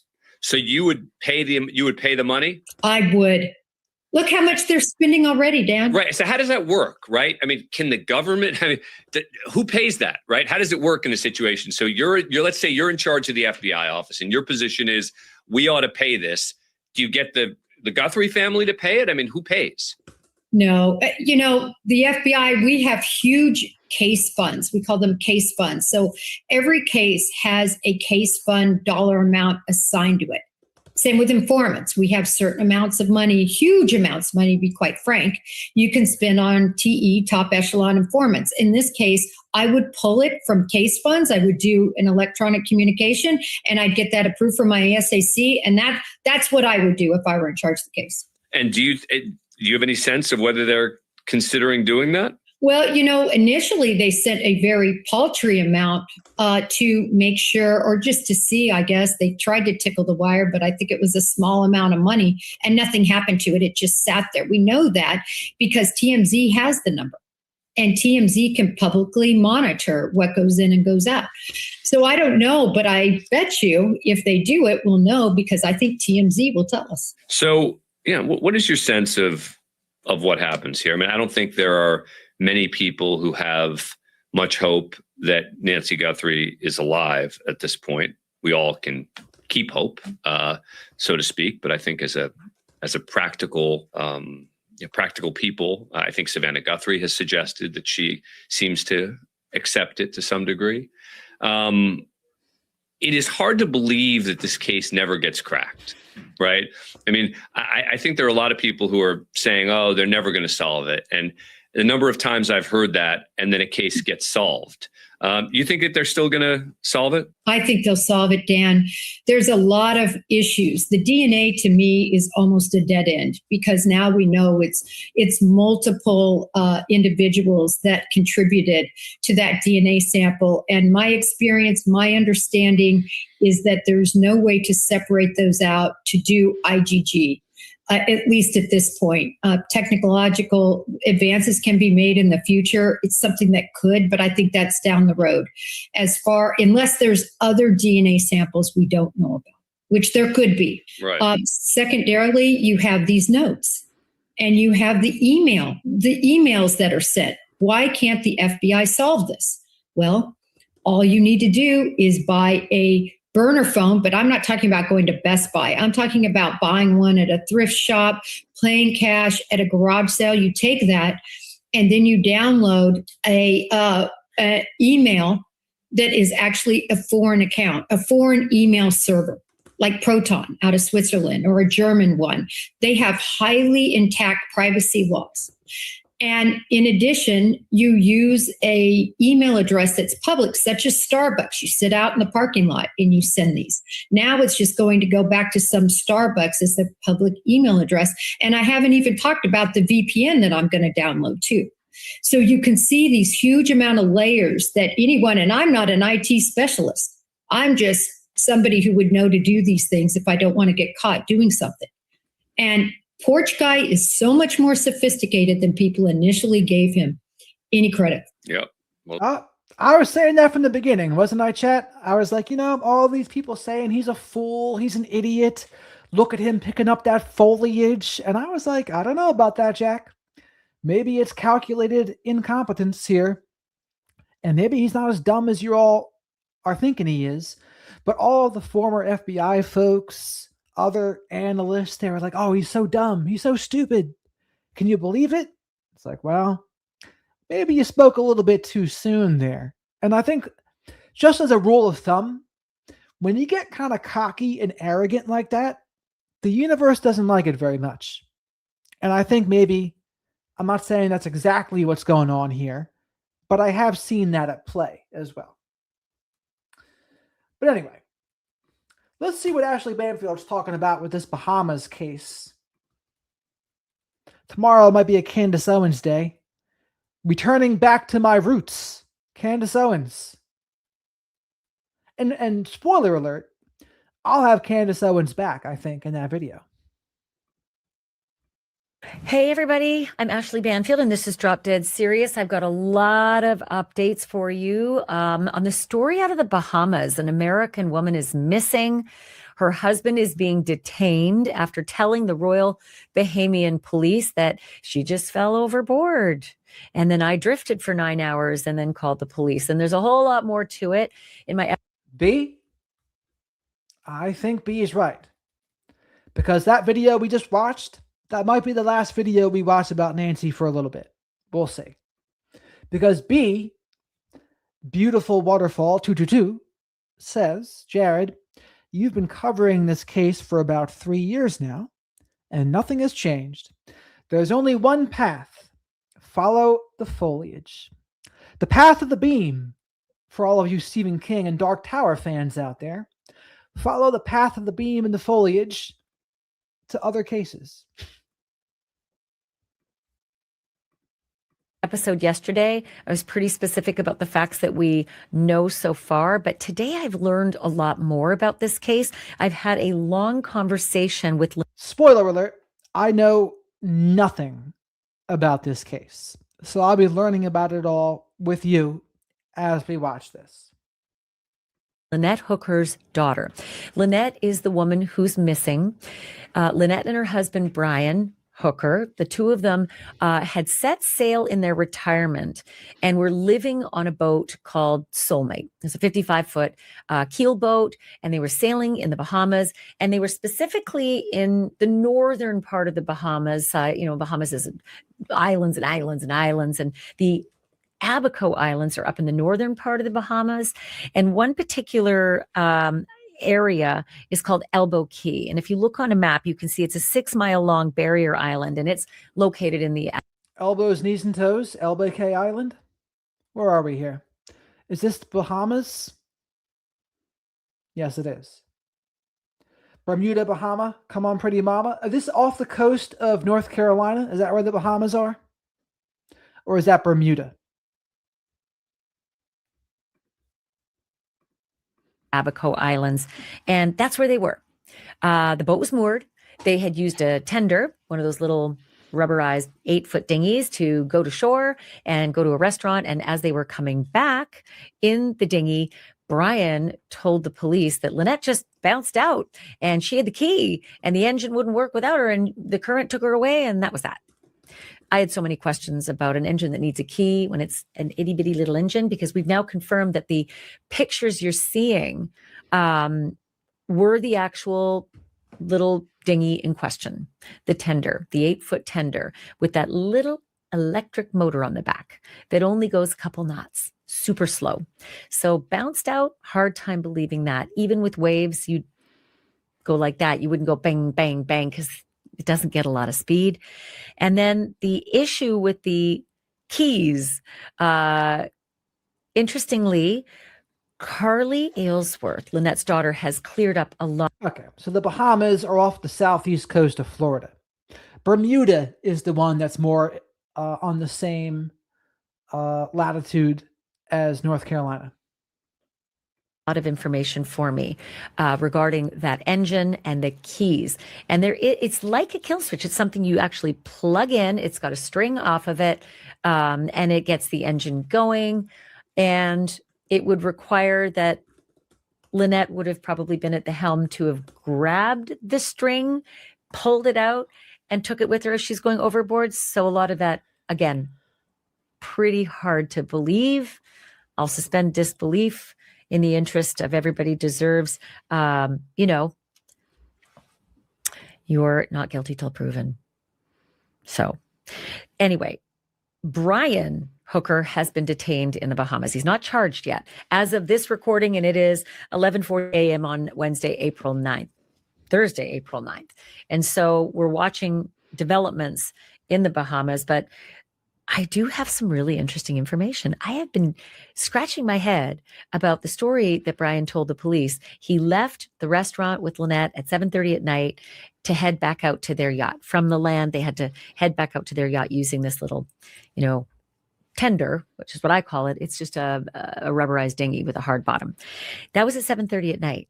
But it wasn't until 4:00 in the morning that he ended up floating / paddling / blowing in the wind and beaching up on land and going through all of the brush, according to authorities, to find help and then call police. Almost 9 hours.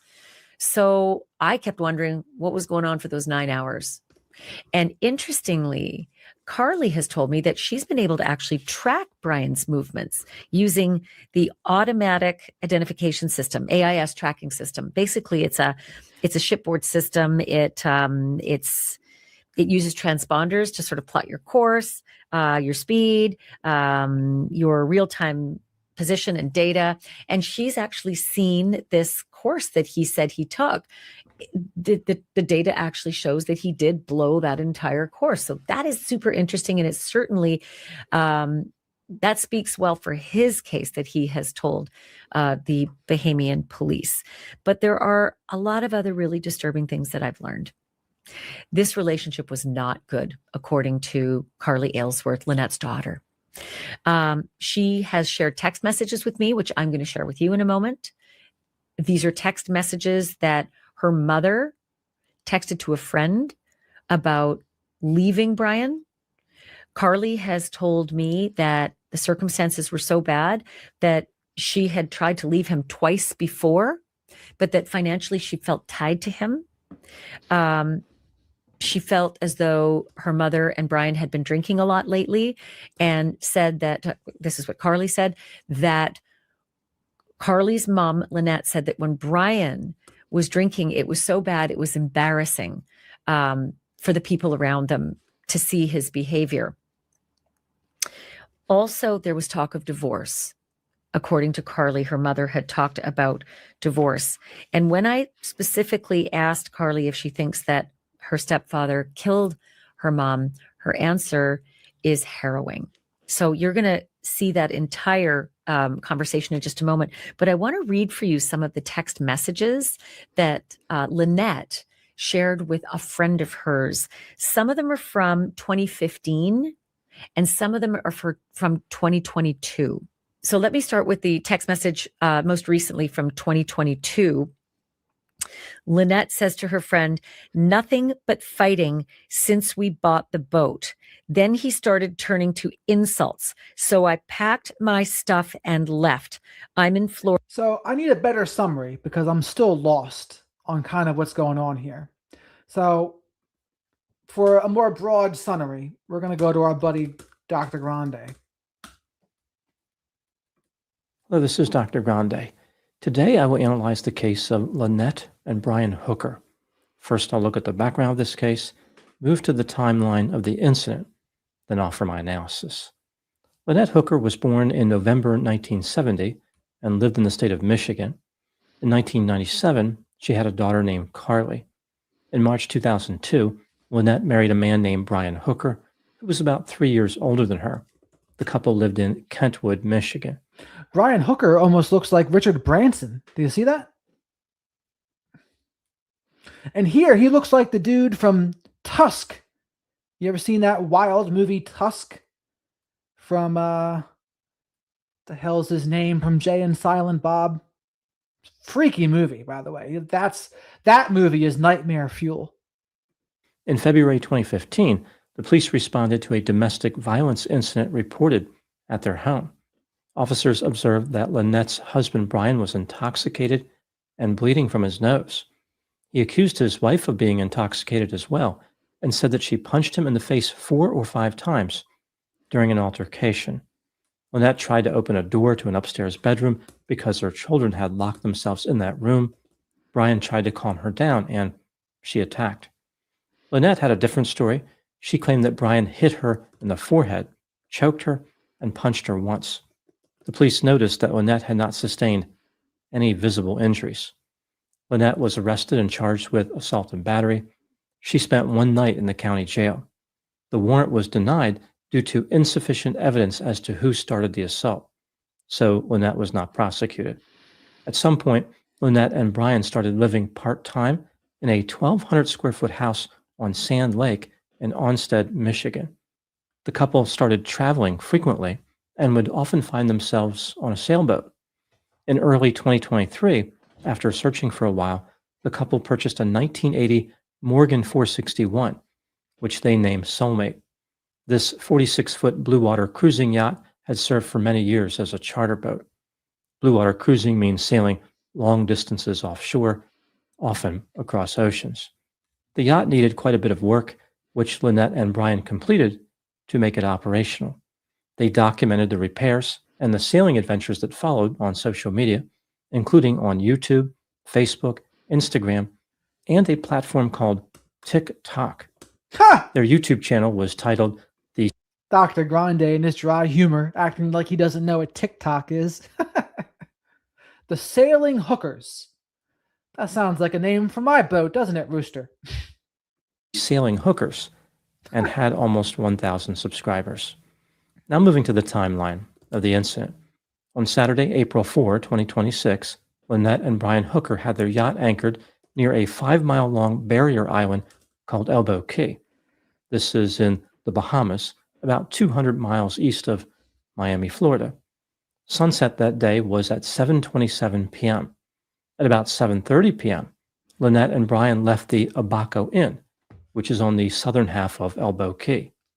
They were in an 8-foot hard-bottom dinghy. On social media, the couple had posted several images of a dinghy. Presumably, this is the same one they were in on this night. The couple's destination was their yacht, Soulmate. There were conflicting reports about where exactly this vessel was anchored.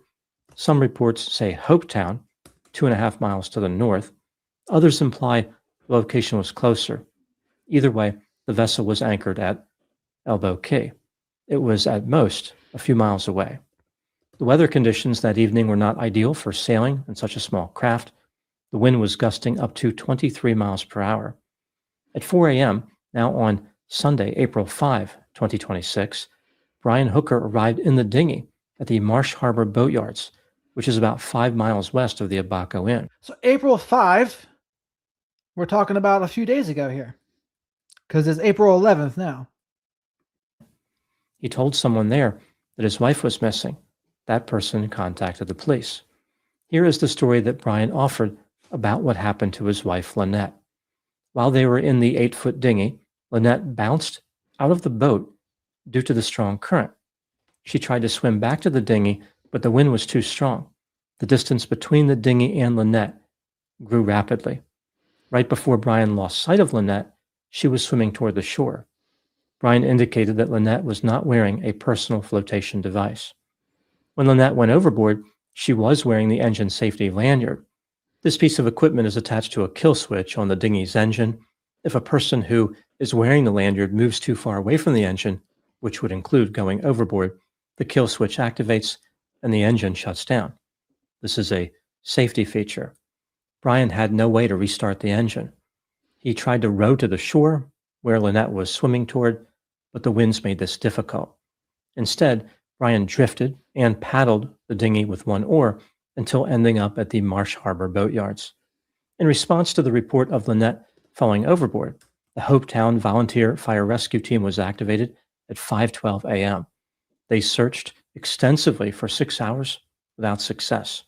The U.S. Coast Guard also conducted a search from the air, but there was no sign of Lynette.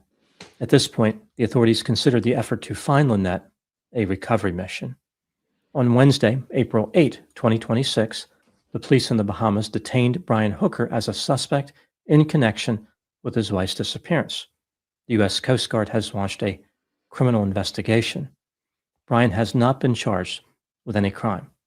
His attorney said that Brian categorically and unequivocally denies any wrongdoing. Brian has been cooperating with the relevant authorities as part of the ongoing investigation. Lynette's daughter, Carly, has given interviews to the media. She claimed that there was a history of domestic violence in the relationship between her mother, Lynette, and her stepfather, Brian. Allegedly, 2 years ago, he threatened to choke Lynette and throw her overboard. Carly supplied CBS a voicemail from Brian where he mentioned that he threw a flotation device. Shadow's asking me, are you guys interested in this case? There's a Law and Crime Network video to go over after this about this, though the thumbnail might confuse people because Nancy Guthrie's in the thumbnail. But please remember to like the video. Likes are free. Spank the like button and say hello to the flock of black sheep in the live chat here. And subscribe to the channel if you haven't already. And make sure you watch the interview I uploaded today with Jess. She is an LCSW that has personal experience with narcissistic abuse. Check out her story. To Lynette after she fell in the water. The authorities had allegedly recovered this device, but of course did not recover Lynette.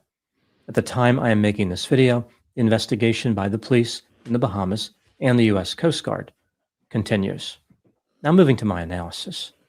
Brian Hooker maintains his innocence, and he has not been charged with any crime. He told the authorities his wife fell overboard by accident.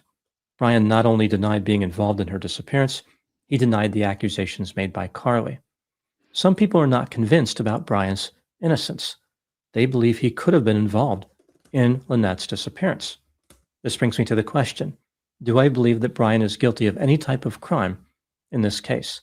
Let's take a look at the evidence both for and against the idea he is. Let's take a listen to Dr.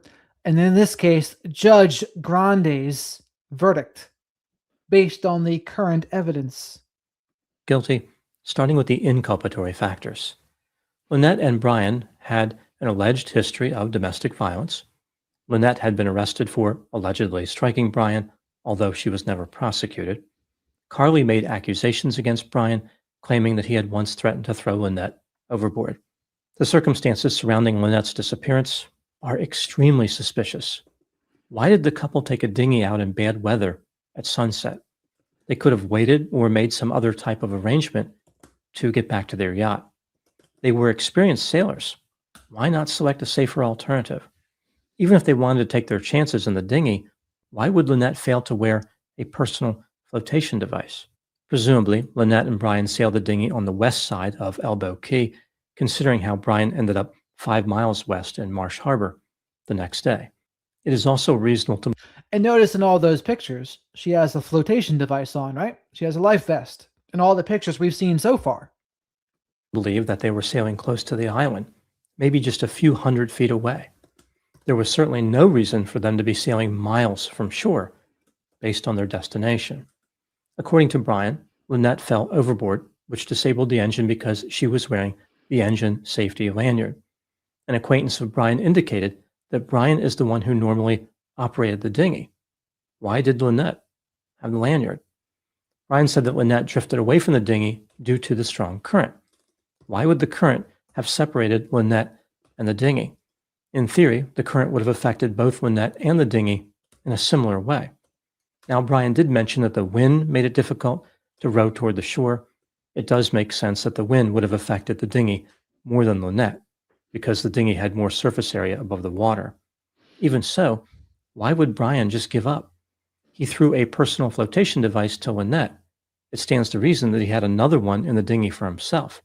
Why not put that on and jump in after her? Even if Brian only had one device, he could have taken it with him and jumped in. Certainly, he could have closed the distance to Lynette if they were both swimming, regardless of the conditions. The wind and the current would have affected them equally. It's hard to imagine a husband in that situation just leaving his wife behind. Like when she fell into the water, a husband would just say, "Oh, that's unfortunate. It appears as though you are drifting away from me. I would love to swim after you, but it is windy, the water is choppy, and I would prefer to remain dry. Hey, look, as far as our time together, we had a good run. Good luck out there. Here's Dr. Grande's dry humor gets me, even though it's a dark topic. But I do have dark humor. a personal flotation device. If you survive, give me a call." I think most husbands in that situation would have jumped in the water. Brian did not contact anyone to report Lynette missing until 4 a.m. Again, he made the report when he arrived at Marsh Harbor on Sunday. Was he not carrying any type of communication device? Was there really no way for him to contact the authorities sooner? I find it difficult to believe that he left his cell phone on Soulmate. Now moving to the exculpatory factors. There is no physical evidence suggesting that Brian was involved in Lynette's disappearance. There are no witnesses saying that he harmed her, no video. There is no proof that Lynette is dead, although it does seem likely at this point. Allegedly, Lynette and Brian had a history of excessive alcohol consumption. This could explain why Brian did not act in a way that many husbands would have, like when he failed to jump in the water and swim after his wife. As far as why Brian did not call for help sooner, cell phone service is not necessarily great in the Bahamas, especially when offshore. When considering all the evidence in this case that is currently available, do I believe that Brian is guilty? This dude is like the Tiger King meets Richard Branson. It's like the mix between the two. And the dude from Tusk, the Kevin Smith movie. Of any crime? In my opinion, no. There's not enough evidence at this point to prove his guilt for any crime beyond a reasonable doubt. His story about Lynette falling overboard by accident is extremely suspicious, but technically possible. This creates a reasonable doubt, again, in my opinion. What about evaluating this case based on a balance of probabilities? Oh, so Judge Grande, as of right now, says there's enough reasonable doubt to not convict right now. Now, that's as of right now, but new evidence can come along and change that. Is it more likely than not Brian was involved in Lynette's disappearance? This is difficult to say, given the current evidence. There are so many unanswered questions. In my opinion, I would lean on the side of Brian being involved in some way. His story is very difficult to believe. It seems incredibly convenient that everything went wrong in just the right way for him to be separated from his wife with no way to get back to her. Brian managed to survive, but Lynette is missing and presumed dead. On top of that, this unlikely event happened to a couple who had allegedly experienced turmoil in their marriage. I do not know if Brian did anything wrong. He could be completely innocent, but this situation is not looking terrific for him. The authorities need to conduct a very thorough investigation and discover the details I mean, threats plus domestic violence and booze, not a good combo for him. of this disconcerting and dubious dinghy disappearance. The dinghy disappearance. I like the name.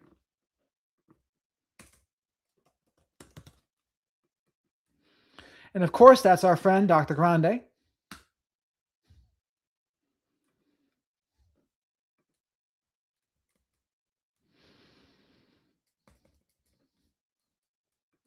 We are following breaking news. The husband of the American woman who seemingly vanished in the Bahamas has reportedly been arrested. He says that she fell overboard during a boat ride in choppy waters, but clearly investigators think there is more to this story.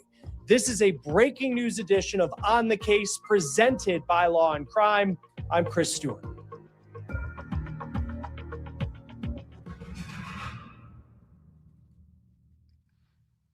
All right, let's get to this bombshell information that we are following right now. Brian Hooker is in custody. This just came down with an announcement from the Royal Bahamian Police Force in the case of Lynette Hooker.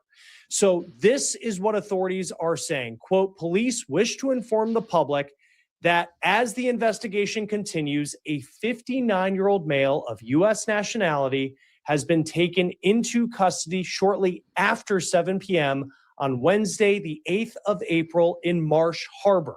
He is currently being questioned in connection with this matter. Now, in the release, the police do not specifically say the name Brian Hooker, but the Associated Press and other media outlets are saying, according to their sources, the person arrested is indeed the husband of Lynette Hooker. In a statement to Reuters, the assistant police commissioner said this, quote, we took him into custody around 7:30 p.m. this evening in Abaco for additional questioning based on some probable cause we have. He goes on to say he has been taken into custody as a suspect. He's been arrested. Now, it is unclear at this point whether Hooker has a lawyer at the time of this recording, and it's also unclear what he's being charged with. And you heard that term probable cause used by that assistant police commissioner in the statement to Reuters. We don't know what came about in this investigation that led them to believe that this was something more than the tragic accident that Brian Hooker claimed that it was.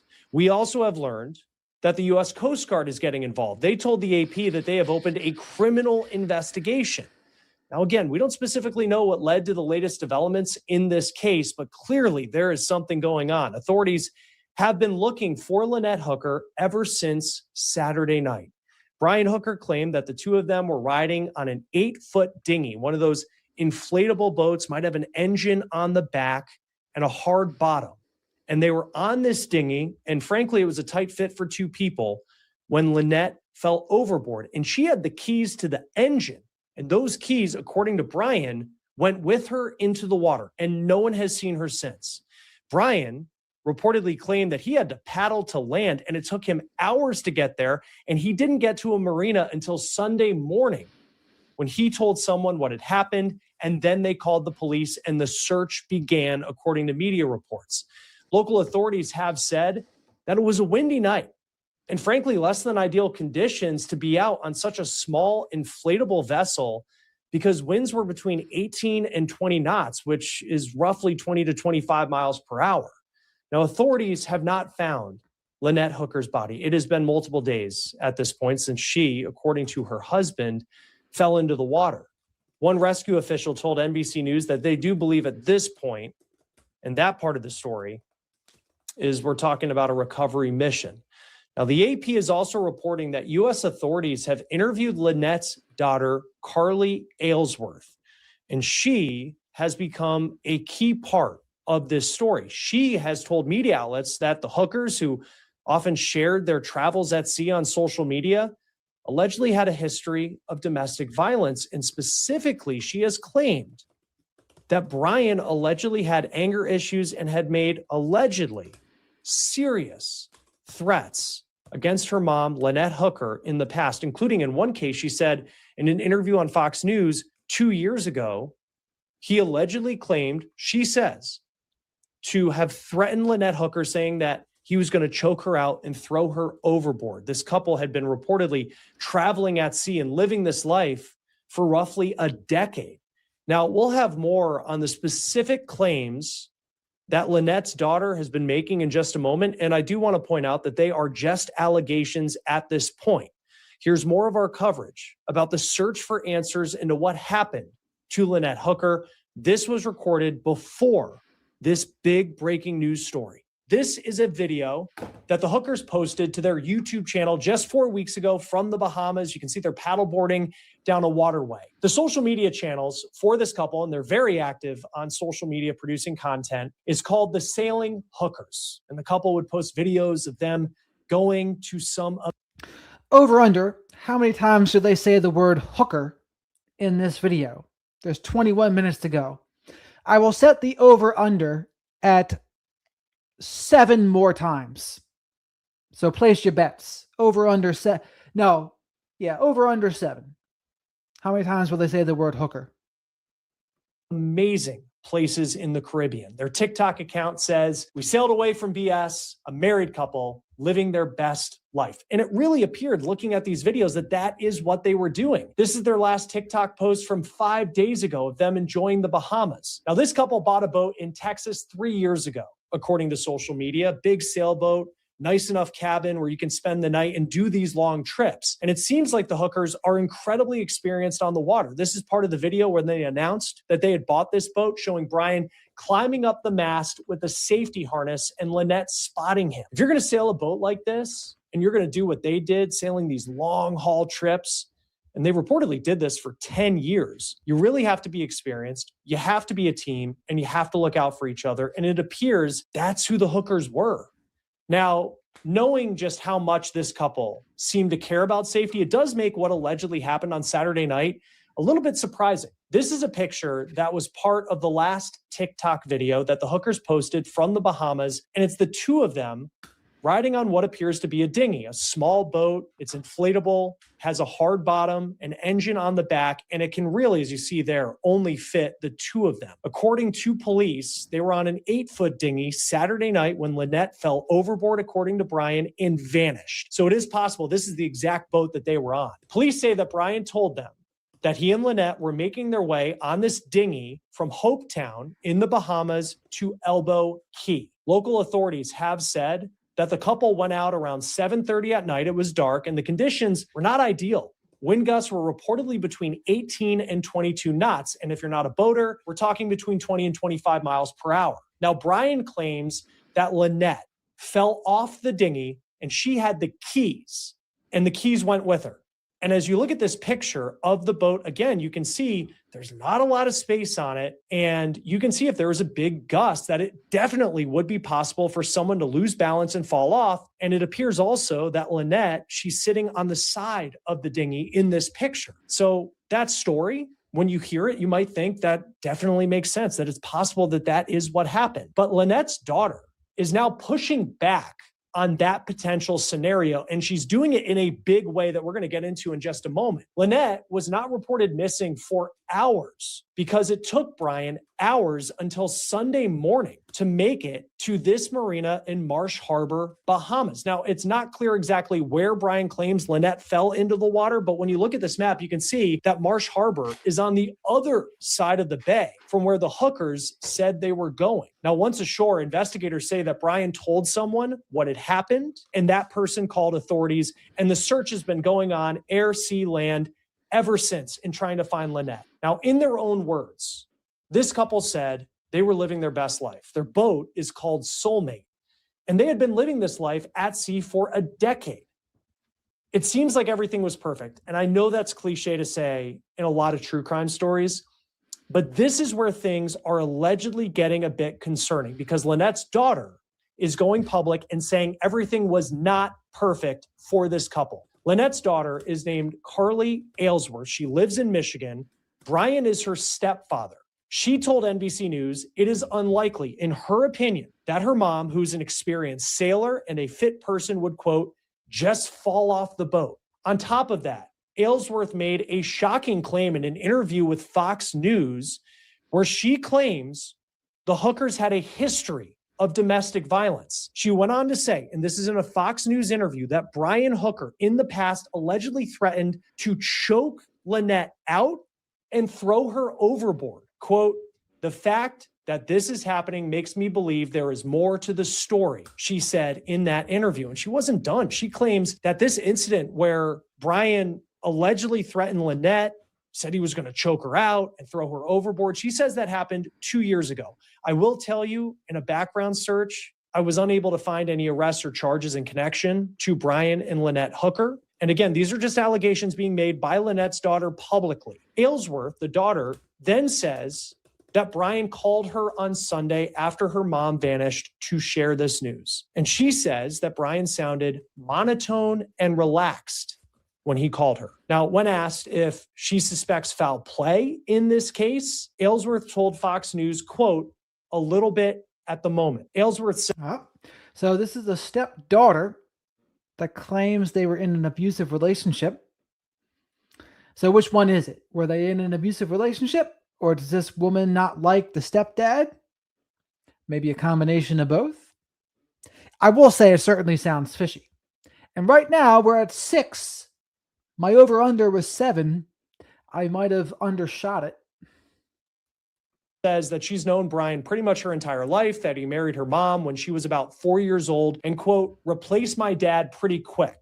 She then went on to say in this Fox News interview that Brian has always been the one to make the rules of the house, and she described him as someone who has anger he hasn't processed, and she also accused him of choking out one of his daughters in the past. Again, this is an allegation that has not been confirmed by police or investigators. So you can see, though, based on those allegations, some very, very strong wording and damning claims about Brian Hooker being made by his own stepdaughter. Aylesworth is now calling for a full investigation into what happened to her mom, but Brian is now making a public statement that we'll get into in just a second. The stepdaughter is also claiming that Brian called her to tell her that authorities found a flotation device that he claims to have thrown her mom after she fell in. According to NBC News, the head of the local fire and rescue group that has been searching for Lynette since Saturday night is now calling this situation a recovery operation. The U.S. State Department told NBC it's working with Bahamian authorities to provide assistance in this case. And also today, CBS News tracked Brian Hooker down in the Bahamas. It's a video that's been posted online showing Brian standing in what appears to be a parking lot. And they asked him for his side of the story, and he did not answer their questions. But he did put a statement on Facebook, writing, quote, "I am heartbroken over the recent boat accident in unpredictable seas and high winds that caused my beloved Lynette to fall from our small dinghy near Elbow Key in the Bahamas. Despite desperate attempts to reach her, the winds and currents drove us further apart. We continue to search for her, and that is my sole focus. Our family is deeply grateful for the Bahamian people's assistance, especially that of the Hopetown Volunteer Fire and Rescue Team, Royal Bahamas Police Force, Royal Bahamas So Shadow reminds me to tell you all to like the button if you like hearing about the Hooker drama here. And subscribe to the channel if you're not already. And say hello to the flock of black sheep. We like to place bets in here sometimes too. People who win the bets, they get a trip with me on the sailing Hooker. Defense Force and the U.S. Coast Guard, who have worked tirelessly in an ongoing effort to bring Lynette back to us. Thank you to everyone for keeping Lynette in your thoughts and for your support for our family during this difficult time, end quote. I did send Brian Hooker a message to see if he has any response to the allegations that his stepdaughter has made in these recent interviews. And we also have been in touch with Carly Aylesworth, the stepdaughter, and have invited her to come on to talk more about this case. And that invitation is open. Joining us now to talk more about this case, Michael Winkleman, maritime attorney. Always great to have you on Law and Crime when we're following some of these cases out of the Caribbean. Brian Hooker's story. They're on this dinghy and they're in some less than ideal conditions. And he says Lynette falls off, the keys go with her, and then he has to paddle back to shore. How plausible, just knowing the water and the cases you work, I mean, how plausible is that story that he's giving at this point? Not very. I mean, I want to give him the benefit of the doubts because I don't want to cast blame on people before there's been due process. But from my view, there's definitely a lot of holes in the story. I mean, really, it's one of two things, Chris. It's either a terrible accident or it's a terrible crime. So it's not like there's a million theories that can be going around there. If we set aside the chance that it's a crime and it's just an accident, these are experienced mariners. They would have been aware of the sea conditions. Why would you hop on your dinghy to go for a ride to try to get to shore? Maybe it could have been because the conditions were rough. But if you're really an experienced mariner, you're not going to keep yourself in that position unless it came out of nowhere, unless it was an unknown storm system. But from what I've seen with a little bit of research was that, there was a known cold front coming through. More often than not, with cold fronts, what comes through first is some heavy storms. So there's definitely holes there, Chris. Because I think of the conditions, 18 to 20 knot winds, which for those who aren't boaters, we're talking like 20 to 25 mile per hour wind gusts. I mean, to be on and you look back at their YouTube, they put out a lot, and you can see like they know what they're doing. I mean, they've done some serious trips. Like, how surprising is it that someone would go out in a dinghy in those type of conditions? Yeah, exactly. Very surprising. Unless they were trying to avoid a storm. That would be plausible to me, that maybe they were trying to hit land, so that's why they were trying to do that. But if that were the case, again, you would have thought they would have left way earlier. Yeah, and going out at 7:30 at night, it's dark. There's just part of it. It doesn't seem like the type of thing, people who regularly practice safety, which it appears they do, that they would go with. At the same time, how likely is it that we'll find Lynette Hooker's body? I know that local authorities have said this is more a recovery mission at this point. It's been a couple of days. She went overboard off of this dinghy, according to Brian, at night. I mean, what kind of happens here in that part of the investigation? So the statistics show that if you're not found within the first 24 hours, your chances of survival are infinitesimally small. I mean, and even to me, I think there's more holes in the story from Brian about her going overboard, him not being able to get to her. I know if my wife were in the water, I mean, there should have been life jackets on the vessel. I mean, I would be doing everything I could, and I would most likely put myself in the water to go and rescue my wife. So just more holes from my perspective. Like at this point, if you're the Bahamian authorities and you're trying to figure out what happened, you don't have a body to this point. All of this happened in the middle of the night. He doesn't have the keys to the vessel. He says that he paddles back to shore to Marsh Harbor. And how do you go about this investigation to try and, find out whether his story is actually the truth? Yeah, so I mean, that's basically crime investigation 101. Of course, I'm always on the civil side. When people get hurt, I represent them in civil cases. But at the end of the day, the investigation isn't that difficult in what I would do versus what criminal authorities would do. But you're going to have a limited data set. I mean, the main thing is going to be Brian's story, and are they buying it? If they had an opportunity to check his blood alcohol levels to see whether or not he was intoxicated. But what was the reason they were going there? Were they going there to avoid bad weather, or were they going there to go to a bar? I mean, I'm a native Miamian. I spent plenty of time in the Bahamas and the Caribbean, and there's lots of fun bars on land in the Bahamas. The daughters commented that they were drinkers and that there was some volatility in the relationship. You would, of course, want to do an interview with the daughter as well. I know the FBI is involved. So I think between the Royal Bahamian Authorities and the FBI, they're going to have some data to sift through. And the question is it going to be enough to actually charge Brian with a crime? Or when all the data is sifted through, do people determine that it was an accident? And the stepdaughter, I mean, she has gone scorched earth in these interviews in terms of the allegations she's making. I mean, being very public and saying that allegedly this relationship was not as perfect as it looked on social media, that there was a history of domestic violence, in her words. She made out. And that's true, right? Just because it looks one way online doesn't mean it's that way. Behind closed doors can be a different story. Just like James Sexton, the divorce lawyer, said, pictures don't tell the whole story. There are pictures of Jeffrey Dahmer smiling with people that he ate later. Keep that in mind. Allegations about them drinking and just volatility in the relationship. How much does that factor in? And if you know the Bahamian authorities, how they go about it, because she said, at least in the Fox News interview that she did, that she called the Bahamian authorities and she couldn't really get through. And apparently she has a lawyer. How much can that actually factor into trying to figure out in that moment, how Lynette Hooker goes overboard? I think it plays considerable weight. I think her name was Carly, and Carly's clearly coming out and telling a very strong narrative about a very rocky relationship, about people that were big drinkers, that they had a volatile relationship. And those are definitely factors that any investigating authority would look into and give significant weight just to really put together the pieces of the puzzle. And it seems like, the other part of it too is she said that Brian sounded monotone and calm when he called her with the news. And like, on one hand, I don't know how I would respond, making that phone call if it was me. At the same time, this is someone who paddled a heck of a long way, apparently, back to shore because he didn't have keys to the engine after she went overboard.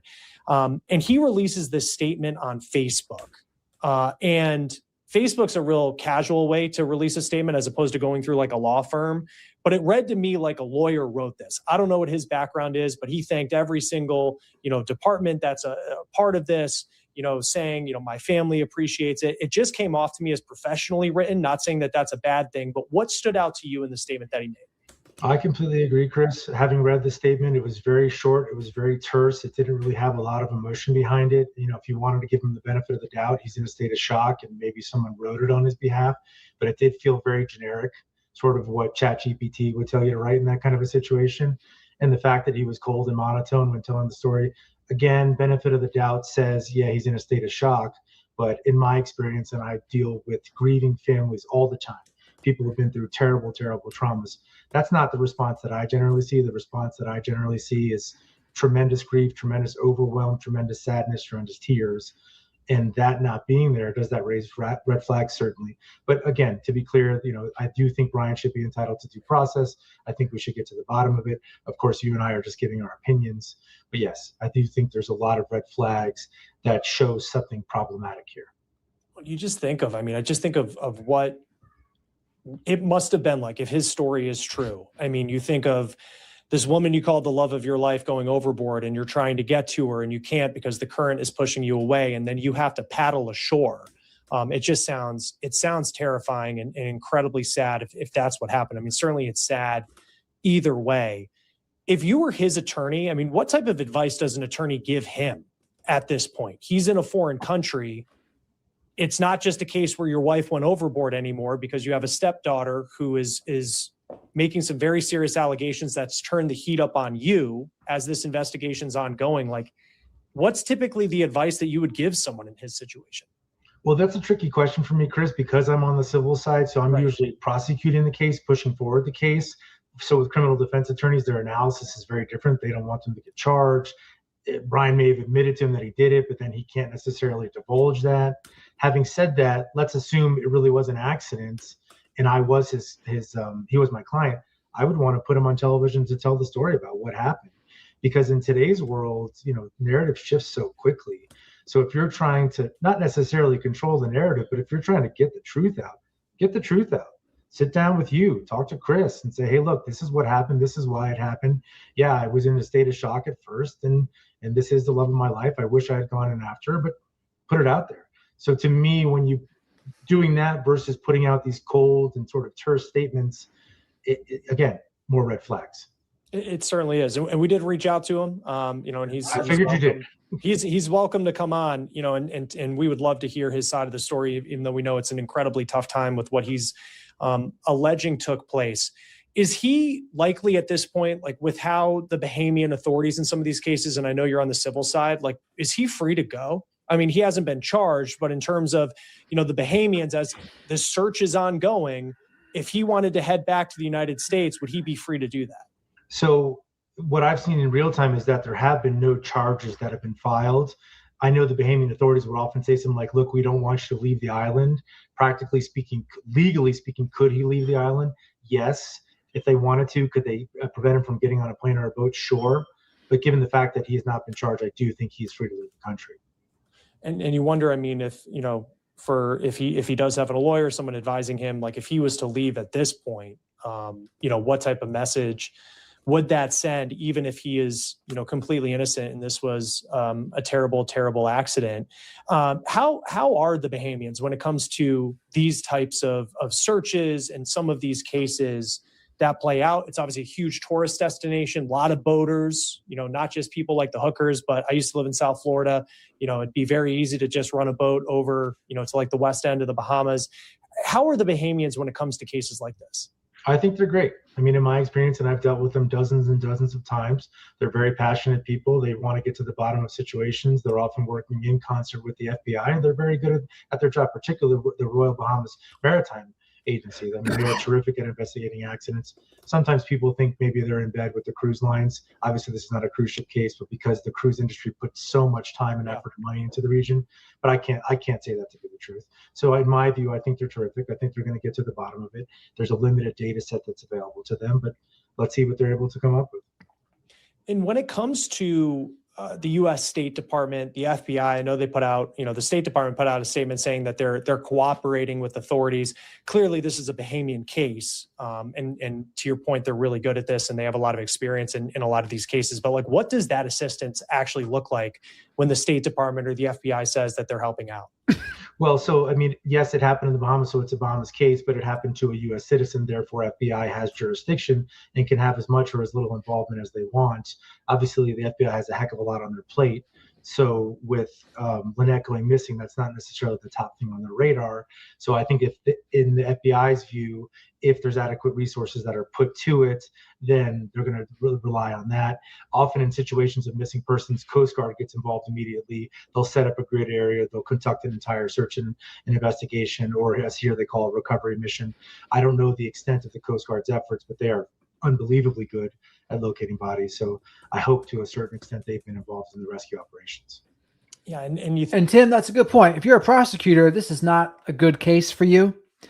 What you would have to hope is a body is found and there's signs of a struggle on the body somehow. That, I guess, would be your only hope, right? And then maybe the other factors, such as talks with the daughter and what she says about their relationship. Although domestic violence doesn't mean it'll be a murder, right? It can mean perhaps more likely, but it's not. If I'm a defense attorney, I would say, well, that's not proof of anything. You don't know. You can be abusive, but abusive doesn't mean you're a murderer, which is true. But then if you're the prosecutor, you would say, well, Michael McKee was clearly abusive, and look what he did, or look what he allegedly did. So it's tough. If they find a body and there's evidence on the body, that could change it. But as of right now, it's going to be tough. Think of that at this point too. In a lot of these cases, it just bodies are not found. We did have that case out of Barcelona recently with a U.S. college student who ended up passing away, and his body did come up ashore. I think back to Sudisha Kananki, who was the American college student in the Dominican Republic, and her body did not come back to shore after something that happened during spring break.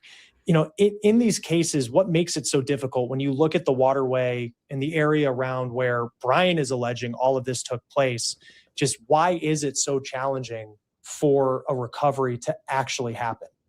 Well, it's finding a needle in a haystack. I mean, you've got winds, you've got ocean currents, you've got whether or not the body took on water and sunk immediately. So you've got a million variables, but the biggest part of it is there's just such a huge geographic area, and every minute that goes by expands that area.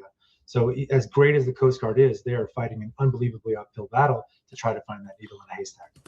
This might put you on the spot as well, but for Carly, the stepdaughter, and I know she said that she had an attorney in that Fox News interview, like what role would an attorney be playing for her at this point? Clearly, this is her biological mom, also her stepdad, who's been in her life for a long time. And I know it doesn't seem like they have the best of relationship, but what is the role of an attorney for someone like her in a situation like this as this search is going on? Well, I think if she did hire counsel, the counsel would be able to try to get involved in the investigation as much as possible. Really not doing that much that would be different than what Carly can do, but picking up the phone, calling the authorities. Theoretically, if she wanted to file a case, a civil case, she could then have subpoena power to be able to get more information. She could do a deposition of him to try to get more questions. So there's a lot that an attorney could do. It's probably a little bit early for that. But yeah, a civil attorney could do a lot to further the investigation. not necessarily in the short term, but more in the long term. As an example, if it's 6 months from now and there's still more questions than answered, she could certainly file suit. She could certainly have an attorney sit down and take his own deposition, which is basically a question and answer session, to try to get more information, as well as getting any kind of records, seeing was there any kind of a life insurance policy that he had taken out on the wife? Was there any type of life insurance payment that was made? So definitely a civil attorney could dig a little bit deeper into the investigation. Yeah, and that's a good point on the financials. We don't really know. I mean, they're retired at this point. They certainly do a lot of traveling and own this sailboat. How long does a search like this go for? I know we're at the recovery point. Saturday night is when this allegedly took place, and now we're talking on Wednesday. I would be surprised if it was still underway. In my experience, you've got a good 24 to 48 hour window. I've definitely seen it go up to more like 72 hours. But now when we're this far out, I'm sure it's winding down. Yeah, and a lot of questions still at this point. Michael Winkleman, maritime attorney. Always great to have your expertise here on Law and Crime. Thanks for being with us. Thanks, Chris. Nice to see you. That will do it for On the Case, presented by Law and Crime. Subscribe to us on YouTube and Spotify, and we're also now streaming on Peacock. I'm Chris Stewart. We'll see you next time. So if I was 14, B got the number correct. How about that? Let's see what the daughter has to say about this.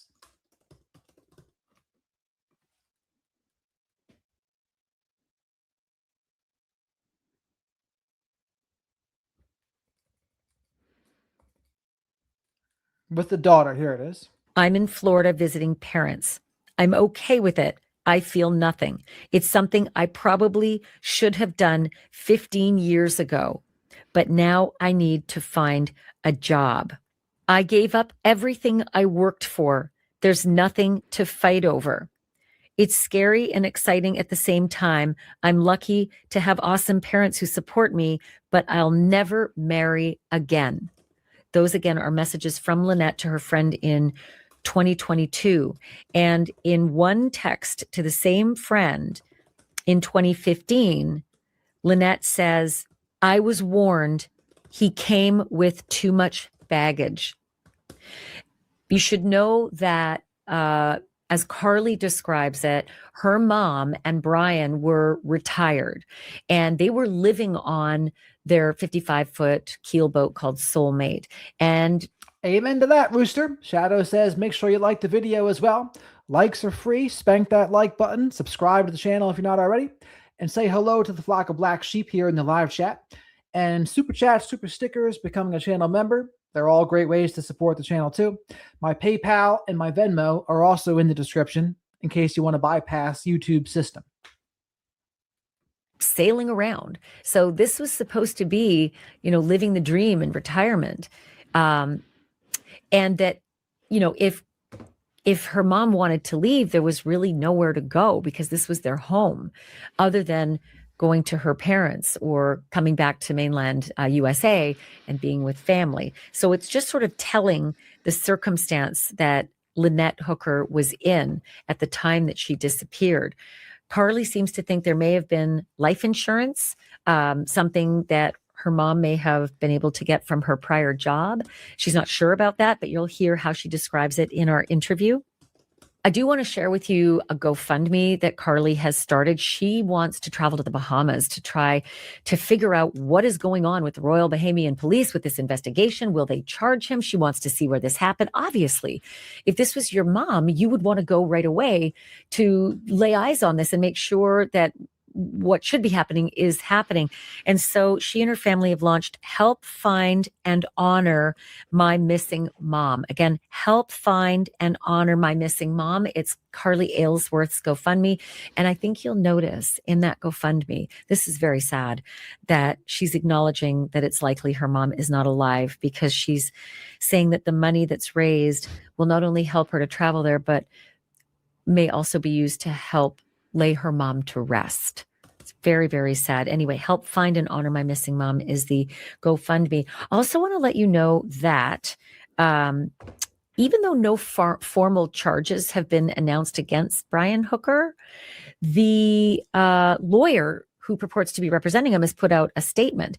Terrell Butler in the Bahamas has released this statement, and she says, Mr. Hooker categorically and unequivocally denies any wrongdoing, and in particular, the allegations recently made by Carly Aylesworth. He has been cooperating with the relevant authorities as part of an ongoing investigation. Mr. Hooker cannot provide further comments to the media or the public at this time while the investigations are ongoing. So again, that is Terrell Butler, Bahamian attorney, apparently retained by Brian Hooker, as he is in limbo at this point. And again, it's early in the day on Thursday. It's just before 12 noon, Thursday, April 9th. So by day's end, who knows if there'll be charges or not. But, it took 4 days before an investigation was even opened. And it didn't happen right away with the Bahamians. It happened with the U.S. Coast Guard. Last night, late, I had to rush back and redo the top of the podcast because everything I'd done all day, the recording, had no investigation on day 4. And this is day 5 today. And late in the evening, the U.S. Coast Guard in the Bahamas opened its own investigation. And then today we learned that there is this criminal investigation. In fact, I think late last night, we learned that he was being detained. The dude looks like a completely different person without the beard. Look at him. No criminal charges yet, but that there is this local criminal investigation that's ongoing. So here now is my conversation with Carly Aylesworth, Lynette Hooker's daughter. And, she's had a very long night. She's exhausted. She's talked to the press. She's talked to the authorities. She's talked to the U.S. Coast Guard. They're helping to liaise with her. She's talked to the U.S. Embassy. So this has been a living hell. So I'm very appreciative that she gave me this time. But here's our conversation. Carly, what is the latest that you've heard from the Bahamian authorities or the U.S. Coast Guard? So this is the daughter of the woman who is missing. That is presumed dead, unfortunately. But let's see what she has to say about the matter.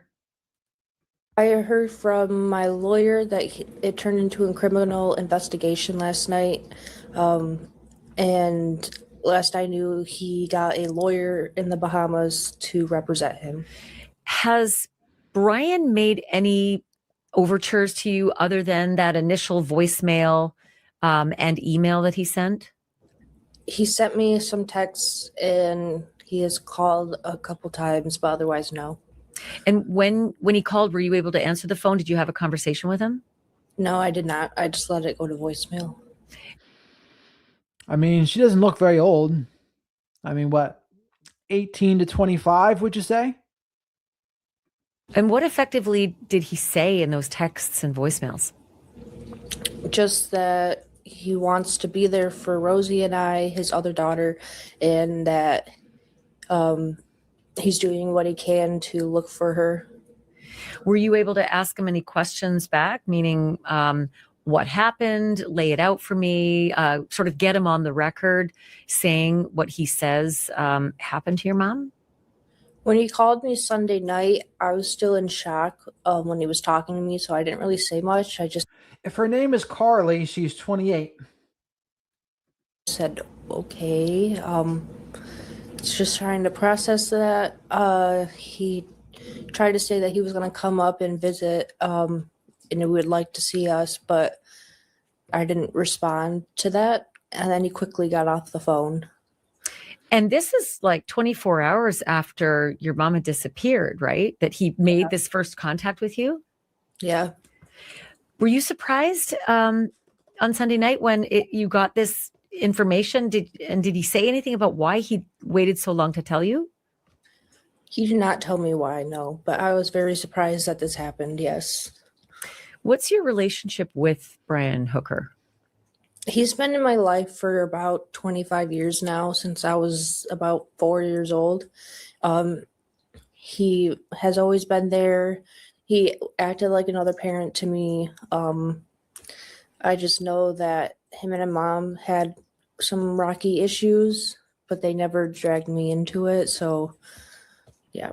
So effectively, I saw one of the messages he said, "It's Dad," when he reached out to you. Did you call him Dad? No, I called him Brian. He was my stepdad. Was it weird that in the message he said, "Carly, it's Dad"? No, it's not weird. He has referenced that he's Dad before, but I never called him that. It seemed as though in the Facebook statement, well, let me get your impression of his Facebook statement that he put out yesterday. It was really sad to see. I know he loved her in his own way a lot. I don't know. It just sucks to see right now. Yeah. Did you think at all that it sounded defensive before it sounded concerned about your mom? I don't know.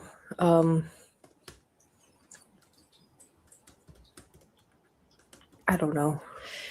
Tell me a little bit about the relationship. You said that it's been rocky. How rocky and in what way? Just that they get into fights more often when they. Kind of surprised she even agreed to this because she doesn't really seem like she's into it, right? And granted, can you blame her? Her mom's probably no longer with us, right? So I wouldn't be too into it either. Drink, and I guess lately they've been drinking more. So I'm just concerned that something happened that can't be undone. And you know that they have been drinking more in what way? And how do you know that? Yes, my grandma told me that she's been confiding in her and their relationship problems and that they've been fighting more and that it's been embarrassing for other people to witness. And she did send me a voice message one night that she was really drunk, but I just kind of like ignored it. I was like, okay, Mom. She's like, I'll talk to you in the morning. I was like, okay. So I just kind of brushed it off, not thinking. Like, I knew drinking was a problem in their relationship. They went about 1.5 years being sober because I knew the problems that would arise. But I just kind of was like, okay, she's an adult. She can handle it herself, I guess. Were you concerned about the level of drinking between the two of them? Yes. Drinking is not really good for my family, it seems. So I just wish it never started again. Do you know anything about where your mom and Brian were before they set out on the dinghy? I know they went to Elbow Cay, I think it was, to go to a restaurant. That's all I know. Has anyone in the restaurant, have you had a chance to talk to anyone in the restaurant about their condition or what was happening in that restaurant before they left? No. And that's actually a common thing, keep grinding when it comes to addiction, alcoholics and addiction. Their children can be more of the mature one because the parents become feeble. The addiction cripples them. I saw that when I worked at a drug and alcohol rehab for teens. I'll remember this one girl. I still remember her name, but she was 16 at the time, and she was the mom of the family.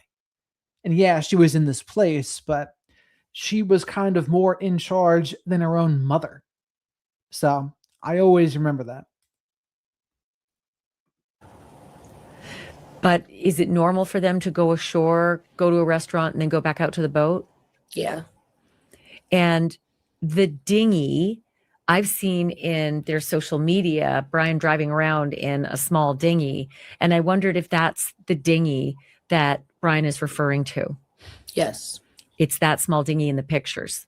Mm-hmm. So on the back of that dinghy is a very small engine. It almost looks like it's a 2 or 4 horsepower. Do you know anything about that engine? It's an electric engine. It goes only a couple knots. Very slow. Yeah. Not the kind of thing that you would bounce around driving. Yeah.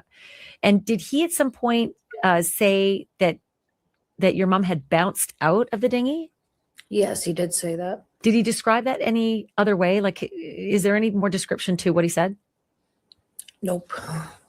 Have you ever seen anybody bounce out of that dinghy at the slow speed that it goes? No.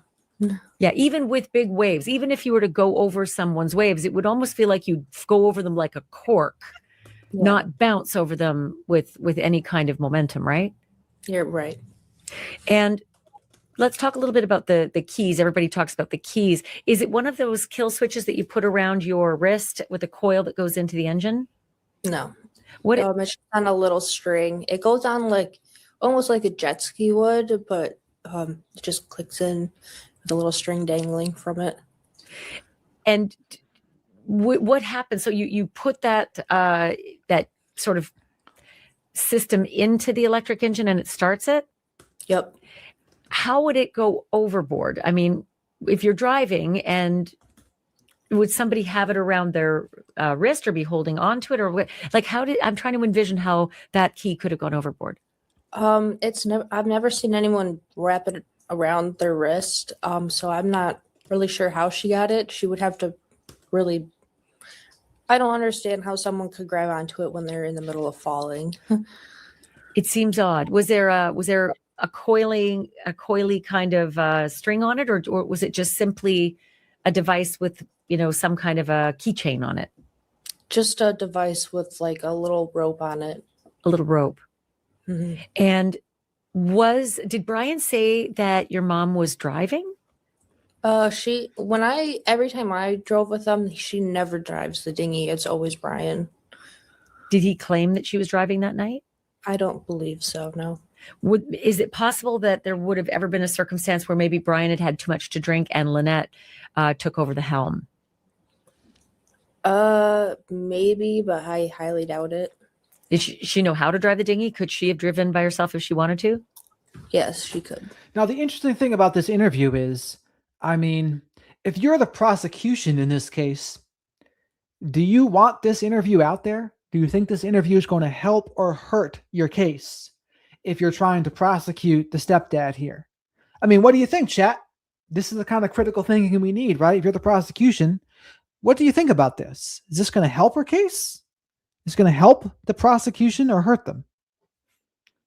And again, there's so many things we don't know yet. We don't know for sure, but still, if you're the prosecution, you'd have to think about it, right? Yeah. And she's a strong swimmer, right? Yes. As is he. I think I saw that he's a Marine.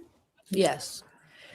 So I'm trying to figure out, he says to the police that they left Elbow Key at 7:30 at night, but he didn't wash up on shore after having paddled and drifted for about 9 hours. Yeah. Have you been able to see the distance that he's talking about? Yes, someone got into his AIS system so they could see where he was, and it looked like he went up Elbow K like early in the morning Sunday. So I don't really know what happened between 7. I think as a family member, you're right. I don't think it would hurt. Unlike Sheriff Nanos, everyone's saying, well, what he said as the Pima County Sheriff can hurt the prosecution, because when he's clearing people like the family, that's something the defense could use down the line, depending on whoever gets prosecuted, right? Whoever gets charged. So I think as a family member, it's probably not going to hurt the prosecution. Now, in the Dr. Koenig case, they probably should have gotten attempted murder instead of attempted manslaughter, considering that the confession that was given to the son. But they were not able to swing it for some reason. Doesn't make much sense to me. 30 and the time he went up the coast. What's the AIS system? It's like a tracking system for the boat. But that would be a tracking system for Soulmate, the yacht, right? Not necessarily the small dinghy. There is one for the boat, but I also think he has it on his phone. And so did you see his trajectory? Like, could you trace that he actually did float all the distance that he said he did? It did say that they were in Elbow Key or K by the restaurant, and then later on that night it went up the coast. And you could actually see the distance that it had traveled. Any idea how far he had traveled in that boat, in the dinghy? No idea. But it did show that dinghy traveled the distance that he's talking about. Mm-hmm. Did the police know about that? Yeah, I showed the Coast Guard. It's fascinating. Mm-hmm. Also, tell me a little bit about what the Coast Guard has told you. From what I got when they were here, just that they were getting all the facts to know what could possibly go on. And then they went to Jackson to talk to more of our friends and family. But the Coast Guard is working in the Bahamas. I think I read that the Coast Guard was part of the actual search and rescue teams in the beginning, right? Yeah. The U.S. Coast Guard's presence in the Bahamas at the Abaco Islands. Yeah. And so are you dealing directly with the folks in the Bahamas, the Coast Guard representatives who are actually on site? I have not talked to them. I have talked to the U.S. Embassy in the Bahamas just this morning. Finally got a call from them. So I know they're starting to do like their investigations and whatnot. What did they tell you, the U.S. Embassy? What exactly did they tell us? That they're not the ones that do the investigation. Oh, that they're not the ones to do the They investigation. can do a liaison though, to help us. They can be a liaison to help us. And so you've got a contact at the U.S. Embassy now, at least. Remember to like the video out there if you're one of the 200 and something people watching. If you like the Hooker case with the dinghies, Shadow told me to remind you all. Remember, likes are free, and leave your DNA on the like button. Subscribe to the channel if you're not already. Say hello to the flock of black sheep in the live chat. And I go live 5 or 6 nights a week to talk about true crime and current events. I use my experience with addiction, working in addiction rehabs, with mental health, with narcissistic abuse and narcissistic family systems to give my unique perspective on true crime and current events. Now, like I said, we might not be going over too much more of the Nancy Guthrie case, depending on what happens. This is the Brian Hooker case. Lynette Hooker is missing, presumed dead. Also presumed to be murdered at this point as well. But we'll see what else is out there. You know, we might broaden our horizons here because the YouTube algorithm gods are saying to me, Jared, you got to find something new because the eyeballs and the attention are about to be going elsewhere. And Shadow says, Jared, I don't want to starve. I want my hootie snacks. So you have to put your finger in the breeze and figure out what people are focusing on. Can help you understand the process and what comes next. Yes. Is anyone from your family at this point thinking of going over to the Bahamas to speak directly with the Royal Bahamian Police? I think my stepsister was thinking about going down there. I know his sister's already down there. I was planning on going down there to look eventually if I can raise enough money, but otherwise, no one has talked to them yet. And you have a GoFundMe, right? Yes. What's the name of your GoFundMe? It is Help Find and Honor My Missing Mom. So at this point, we don't know if Brian Hooker has actually been charged with this, right? Just that he's being detained.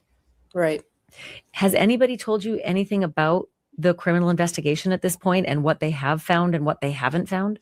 No, they have not. But still no sign of your mom. Mm-mm. When you first heard the news that your mom was missing, did you suspect something nefarious right away? I was too in shock when I was being told, but as I was processing it, stuff just didn't add up to me. It just seems very unlikely that she would just fall overboard. And why would she be swimming away from the boat? Why wouldn't she be swimming towards the dinghy? Or why didn't he drop anchor and look for her? Just doesn't really make sense. Does the dinghy have an anchor?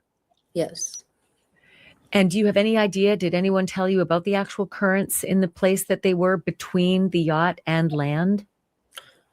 I did read somewhere that it was only a couple knots, the wind or the current was, but I did read that it was very windy, but the knots in the water, the tide was not going that fast.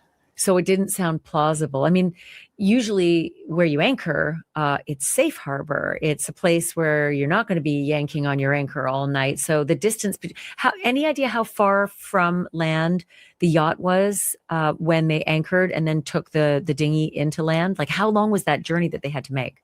So it says the GoFundMe is Lynette's daughter, Carly Aylesworth, has started this campaign to help fund the ongoing search for her mother. or to help lay her to rest if she is not found alive. So she must not be very well off. However, boating/sailing isn't usually a poor person's hobby, so I'm not so sure what's going on with this.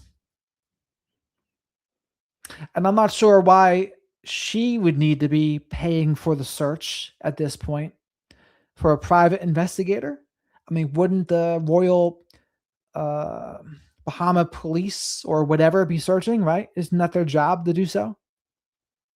They did have to cross some water to get to the other island, but it's not very far if it's in the dinghy ride. Any idea how far? Do you know how far? No idea. I've never been there. I was at a different island when I was there with them. And also, do you have any idea how bad the weather really was? Because he said the weather was, really bad, and that's why Lynette fell over. I just know it was about 20 miles per hour winds, and it was about 3 knots the tide was. But not roiling seas and rain and thunder and lightning. It wasn't a storm of any kind. Yeah, no. I don't believe they would go out in a storm like that anyways. Yeah, it doesn't seem to make sense. I mean, the whole thing just seems very odd. What I have seen comments about Brian's temper in the past, things that you've witnessed. Can you tell me things that you've seen with regard to Brian's temper? He gets away with his emotions sometimes. I've seen him do stuff to his daughter out of anger, and now I'm worried that it's happened to my mom, and it's something that he can't undo. Have you ever seen him be violent with your mom? I've heard stories from her, but I haven't seen it with her. I have seen it happen with his daughter. The same stuff that she describes happened to her. Can you tell me what you saw with Brian and his daughter? They were talking about something religious because she's super religious and he's an atheist, and she ran off, and then he followed her and grabbed her by the neck and was like, "Say yes, sir," to her in her face. And then we had to go to court for that, and I was a witness. How old was she? Like around 12. I was in 3rd grade. And So she's a little older. she was a child when this happened. Mhm. And what was the outcome? They stopped coming over. I don't know if he was charged with anything, but I just know that Jesse and Jake stopped coming over after that. These are his 2 kids? Yes, out of 3. He has a 3rd one too. And does he have a relationship with those kids now? He does with one of them, but Jesse, he does not talk to. Since that incident? Basically, yeah. How old is she now? 30 something. So it's been an estranged relationship with his own kids all these years. Yeah. Does he speak with the other 2 kids? He speaks with Jacob over FaceTime sometimes, and then Rosie, yes, he talks to Rosie. And is it Rosie who is in the Bahamas now? She wants to go to the Bahamas, yes. She's in Lowell. And have you been speaking with those siblings about what's happened? I've talked to Rosie, yeah. What does Rosie think? She doesn't want to believe that her own dad would do that, which I understand. It's pretty hard for me to even wrap my head around this, but she just was going to go down there to support him, to help look. But I even mentioned, like, I don't know if that's a good idea right now to get into this mess. Do his kids have any suspicions about what happened, though? I haven't talked to Jacob, but there is some speculation right now as to what actually happened. What do they think? That he didn't do the best he can to look for her. Do they think that Brian intentionally pushed Lynette overboard? They have a suspicion that something could have happened, but they don't want to say, like, for sure, because that's their dad. Yeah. What do you think happened? I think either she did actually fall off and he just was like, oh, well, look at all that life insurance and just paddled away, or he pushed her out and she was unconscious or something. I don't know. You mentioned life insurance. Do you have any idea? And remember, in every picture I saw her in, she had a life vest on, so it's interesting to know she didn't in this one. Yeah, what the policy, or if they have a life insurance policy? I have no idea, but I'm assuming she does from her retirement. Do you think that Brian had any intention of leaving your mom? Had they talked about separation, or had they been having marital difficulties? They've talked about separating before, and the last time they were together, he did choke her out and threaten to kill her and throw her overboard. So the fact that this is happening 2 years later is a little bit like, how can we not be suspicious when? So if she's truly being strangled or choked out, as she said, that does increase the risk that that person gets killed by 700 to 900%. That would probably help the prosecution in this case. You've already said that this was going to happen. Did your mom confide in her mom, your grandmother, specific incidents, anything that had happened between her and Brian? Yeah, she mostly confided in my grandma. And do you know what she told your grandma? Just that they've been fighting more often lately, especially when they've been drinking, and that it's embarrassing for other people to see. She has mentioned that it's not safe to be with him. She told your grandmother it's not safe to be with Brian? I don't remember where I read that, but she has said that to one of her friends at least. And what can you expand on that? What did she mean by it's not safe? I'm guessing just when he starts drinking, he gets a little bit more, he gets different, and she did complain about him, how he acts when he drinks. He just gets more like smart-assy and feistier, I guess. So yeah. Did she ever tell your grandmother or any of her friends specific things that had happened? Just about, I think that she's told them more than what she's told me. But I do know that there's like a picture of bruises all over her back from one of her friends. And she mostly tells my grandma all of that stuff. Do you have that picture of your mom with bruises? No, I don't. Who has that picture? One of her friends in Jackson. And is that something that you're going to forward to the Royal Bahamian Police as part of their investigation? I believe they did, yeah, to the Coast Guard. Did your mom say that the bruises were from Brian? Yeah, I'm sure. But do you know for sure? I don't know 100%, no. But her friend, your mom's friend, told you that the picture exists? She told my grandma, which told me.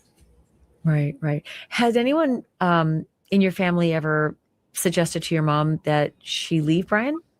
Yes, multiple times. Every time she leaves him, we don't want her to go back, but she always goes back. How many times has she left him? I know for sure of 2 times. One when I was in high school. Yeah, what does this sound like? It sounds like a trauma bond. It sounds like an abusive relationship that someone is just hooked in. And yeah, of course they should stay out. That's why I say practicing radical self-respect is how you stay out, because you can't be in those kinds of relationships and practice radical self-respect at the same time. Now, it gets a bad rap. People don't like talking like that because people will say, oh, you're victim blaming. It's like, no, more than one thing can be true at the same time. Yes, it takes on average 7 times, but if you practice radical self-respect, you will not go back, period.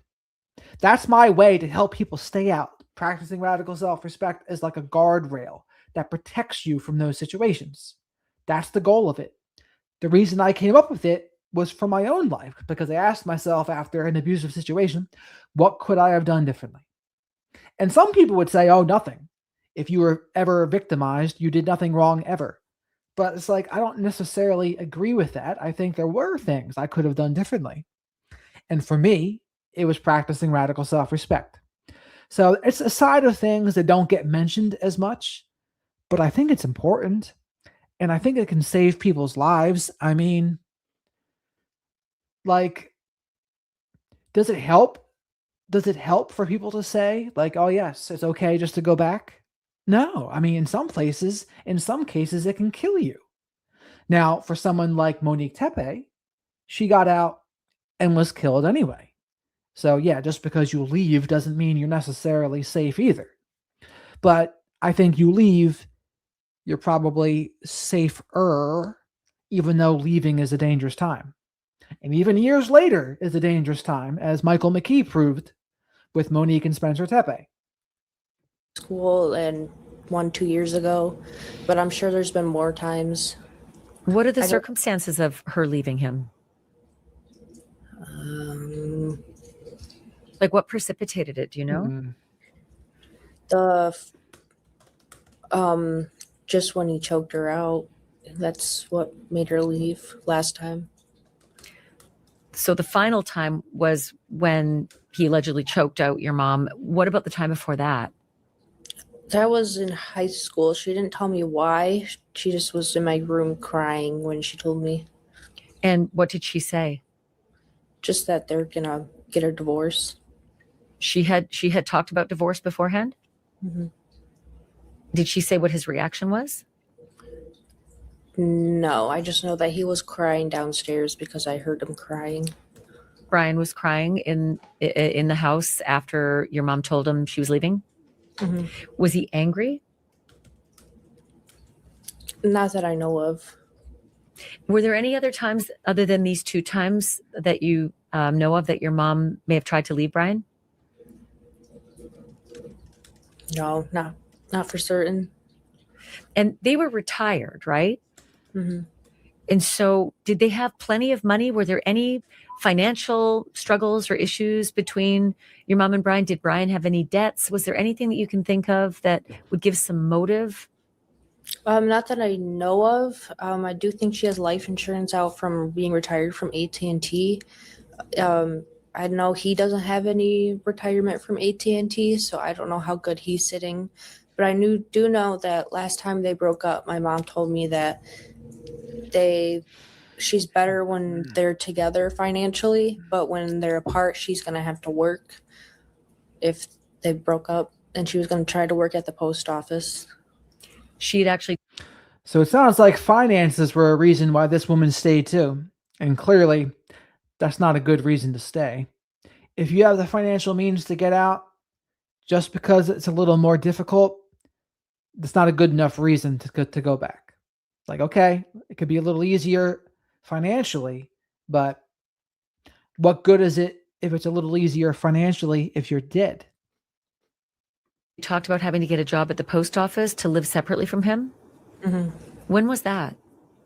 2 years ago. And so do you feel that your mom was financially pressured to stay with Brian against her will? Probably not. But she mentioned to you that she's financially stronger when she's with him, and if she's not with him, she would have to get a job and come out of retirement. Mm-hmm. Was there retirement to be on the boat and sail around the world, or were they just on a visit to the boat? Their plan was to stay on the boat and travel around. So they were living on the Soulmate yacht? Yeah. A 55-foot yacht? Something around there, yeah. Did they sell their belongings back at home? Yep. So that was their home. I mean, there was nowhere for your mom to go. If she wanted to get off the yacht, she didn't have another home to go to. Exactly. Did she ever tell your mom that it was a mistake, that she wished she hadn't gotten on the yacht? Probably. But didn't mention anything to you? I do have text saying that she sold everything to be living this dream, and now has to leave it or something like that. She sent text messages to my friend or one of her work friends about it. So tell me a little bit more about those texts. She Thank you. Right here. Nothing but fighting since we bought the boat. Then he started turning to insults, so I packed my stuff and left. I'm in Florida visiting the parents. This was in 2022.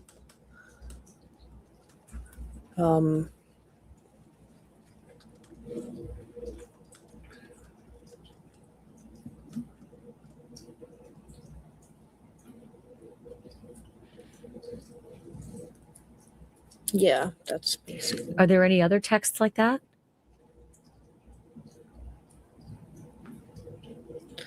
She said it's something I probably should have done 15 years ago was to leave him. Yeah, that's basically it. Who are these texts to? Her name's Corey. Is that a friend? She used to be a friend, yeah, a work friend. I don't know if they're still close, but I know they were at one time. And these were texts that Corey sent you? Yeah. In light of everything that's happened? Mm-hmm. Were there any other texts that they sent? Her friends? Or your mom? Or your grandmother? Did your grandmother have any text messages from your mom? Probably, but I don't have them. And are you in regular communication with your grandmother about everything that's happened? Mm-hmm. I've talked to her every day since. If you had a message for Brian, if he was watching this, what would you want to say to him? I'm sorry this is happening. I really hope that it was an accident. I hope you understand that I just want to know the truth of what happened, because a missing person is a big deal, especially since it's my mom. I just hope this was an accident and everything will be okay, I guess. Do you think that he killed your mom? It's not a possibility, but yeah, probably.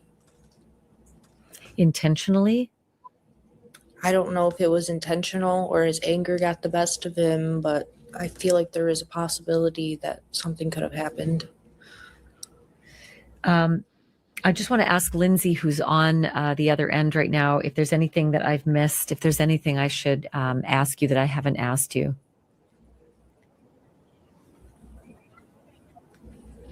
I mean, these are all things like, I don't know. It kind of rubs me the wrong way when Ashley pushes so hard like this in someone in her position. I mean, these are all things that once more time has passed, the prosecution can ask her these things too, to try to establish a timeline of their relationship, etc. But I think with this, I mean, Ashley wants to kind of be the first one to get it out there, right?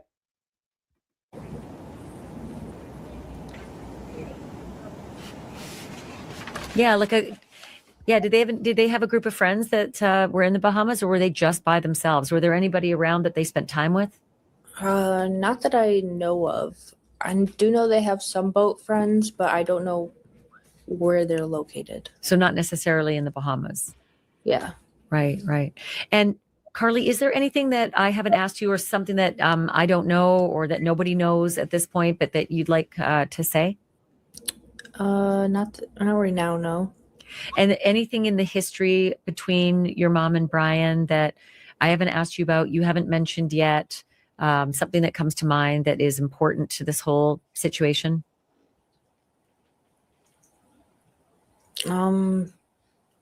Just any support for my family right now would be greatly appreciated. Did you ever fear that Brian would do something like this to your mom?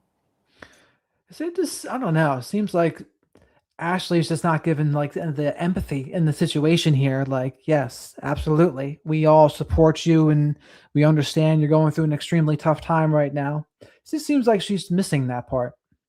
But maybe it's just me. I feared that he would hurt her in some way, but I never would have thought that this would have happened. You thought the worst it would be was maybe more bruises, but not something this serious? Yeah.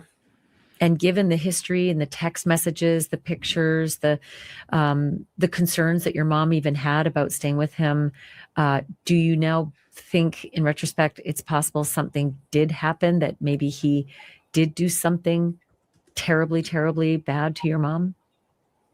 I have a feeling. Yeah. Yeah. Well, Carly, I'm thinking of you and I'm hoping the best for you and your family. And please know that we're praying for your mom and for you and for the rest of your family as well. Thank you for talking to us today. And I hope we can continue the conversation. Yeah, no problem. Thank you. So that's where it stands. Again, at roughly noon on Thursday, April 9th. But I mean, with that, it just seems like too obvious that for her, it's just all about the business, right? It's the business, the scoop, being first, that whole thing. And it's, it's just kind of off-putting. So compare and contrast that to, I think, like if Brian Netton interviewed her, for example, I think there would have been a little more of a compassionate tone if he did. That's just my guess. I'm going to be following this. And I have a lot of questions for the restaurant that they may have been in. But then again, I do remember seeing Brian interview like the family of that guy, Carlos, or his mother or something like that. He was grilling them a little bit too. Now, granted, it's a different situation, right? That's the suspects or the quote unquote people they put into custody briefly, or detained them, I should say, right? It was only a detainment. But he was going hard. He was going hard on. It's a little bit of a different situation, though. Last place where Lynette was seen, the condition that Lynette and Brian may have been in, any witnesses. I know there's been a call from the Royal Bahamian Police Force for any witnesses who may have seen anything to come forward. And I just hope the right kinds of questions are being asked all around that mooring site as well. Very good point, Tim. Brian Netton did interview the Kohberger's victims' families. We went over one of those interviews, by the way, the mother and the father. That was a very good interview. And Brian does a great job with that kind of thing. As wherever at Elbow Key, the Hookers may have spent those final hours before 7:30 at night, setting off in that rubber dinghy, that tender, to head back to the Soulmate yacht, which was supposed to be where they were living their dream. I'll stay on it. As I promised, don't forget to subscribe and don't forget to like. It really does help us out. And if you want to be a member, that would be great too. All right. Well, that's the end of the Hooker case for now. I mean, to me, what do you think, chat? Sounds like there could have certainly been some foul play. Doesn't seem like the guy tried too hard to save her. Now, the difference, though, between that case and the Koenig case is no witnesses. No witnesses, no testimonies from what they saw, what they heard, and the woman's still gone. So big three things there. That's going to be a tough one for the prosecution's case. But we'll see. We'll have to see what turns up there.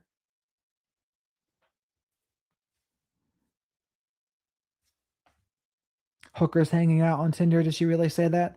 I didn't hear it if she did. But I don't know. I feel bad for that woman, Carly, there. I would say it's like, to me, it just didn't seem like she wanted to be there. It was like she was just given very short answers and wasn't really expanding on things. And granted, you can understand that, right? You've lost your mother a couple days ago. Are you really going to be such a chatty Cathy at that point? Probably not. Probably not.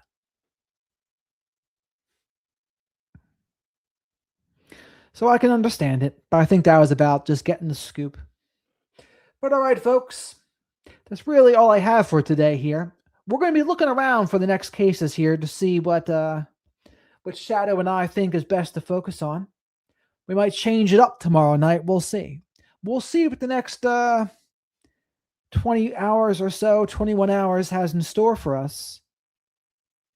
Lynette is hanging with Nancy right about now, B says, and that is most likely correct.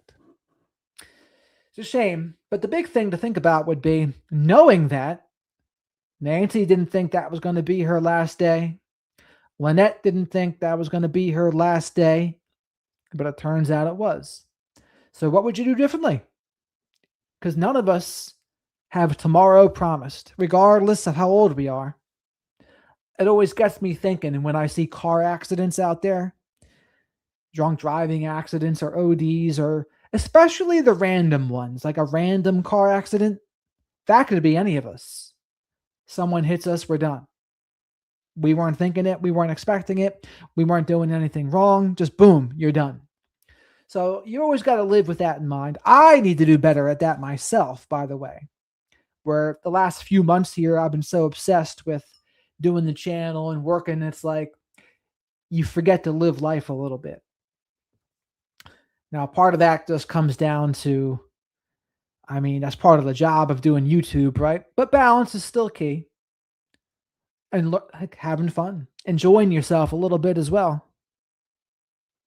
Yeah, B, I get it. One of my high school friends lost his brother a couple days ago. It hits hard. Absolutely. The guy had nerves to say he is upset that he would miss his son's birthday and Christmases with his family. Who are you referring to, Tim and Bella? Have a good night, Miss Kim. Yeah, we're about to wrap this up here. You got it, Linda. Thanks for being a part of the flock of black sheep here.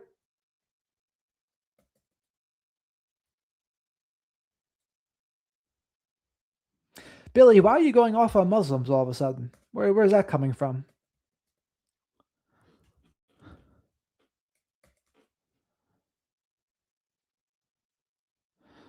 This is also true, Tim. Domestic violence does not necessarily definitely mean a murder.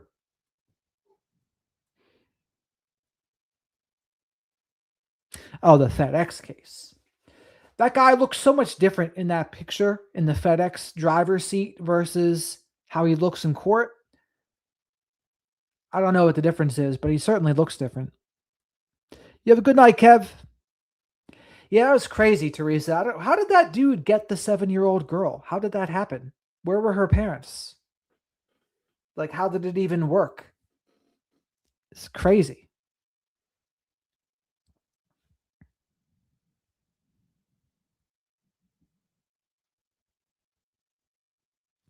Yeah, there was a FedEx driver that abducted a 7-year-old girl and killed her. There's a clear picture of the driver and with the girl behind him. Very scary. And I just don't know how it happened, though. How did he get her? I haven't paid attention to that case either. But he confessed, and now I guess they're working on whether it's going to be death penalty or life without parole. It's a good question, Teresa. Well, FedEx is contractors, so people can slip through the cracks.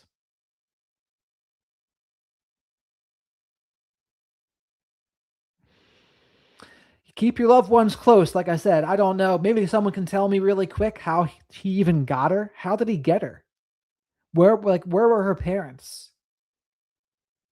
Like, how did he scoop her up so quickly? I don't get it. Again, I haven't seen the case, so. Like he walked up to the door and just grabbed her? That's true, Tim.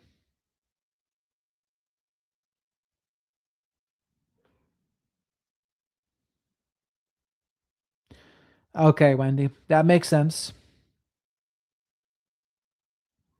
It mustn't have been anyone around, right? Because you can't do that in front of anyone and like have people not say something. So they said she was playing in the front yard with a friend. And I guess he just like did a delivery there and just yoinked her. Which is, I mean, let's face it, that's every parent's worst nightmare, right? And what was his deal? Did they say he's just like, he was mentally competent enough to stand trial, so he's not doing an insanity defense? Yeah, that's, Teresa, that's the nightmare fuel for parents, right? It's freaking insane. But it goes to show you, right? Someone like that is pretty close to evil. Because I think there was some torture involved in that case as well. And if that's the case, not pretty close. It is. that is evil, right? So sadistic.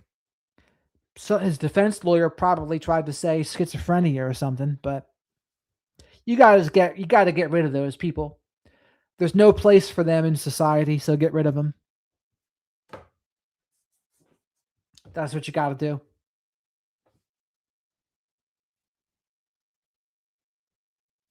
How would you like to see it rethought, Snow Baby? Public executions like we're in the 15th century? People would actually do that too. People would vote for that. I'm pretty sure they would.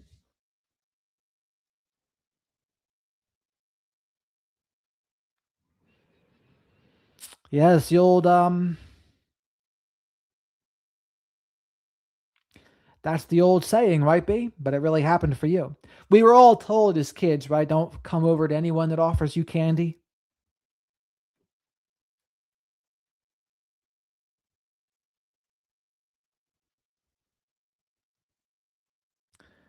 The guy that did this, he asked the police if he can go home for a month. Did they laugh in his face?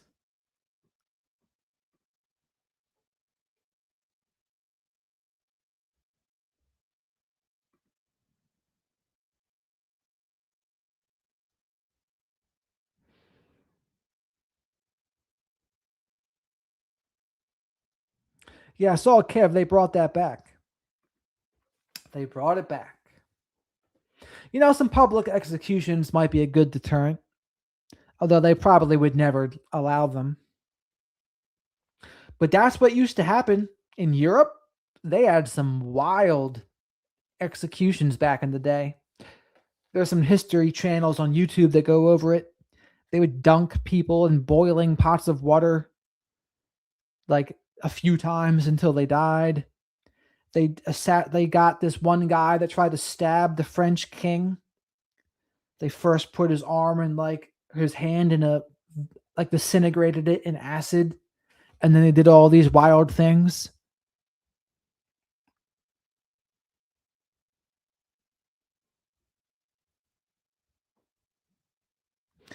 So, but those are deterrents, is what they are, right? Their goal is to scare people into, hey, if you fuck up, this is what's going to happen to you. Don't try to assassinate the king. Don't assassinate the emperor, because this is what we'll do to you if you're caught. All sorts, Miss Kim. There's all sorts of torture things they used to do.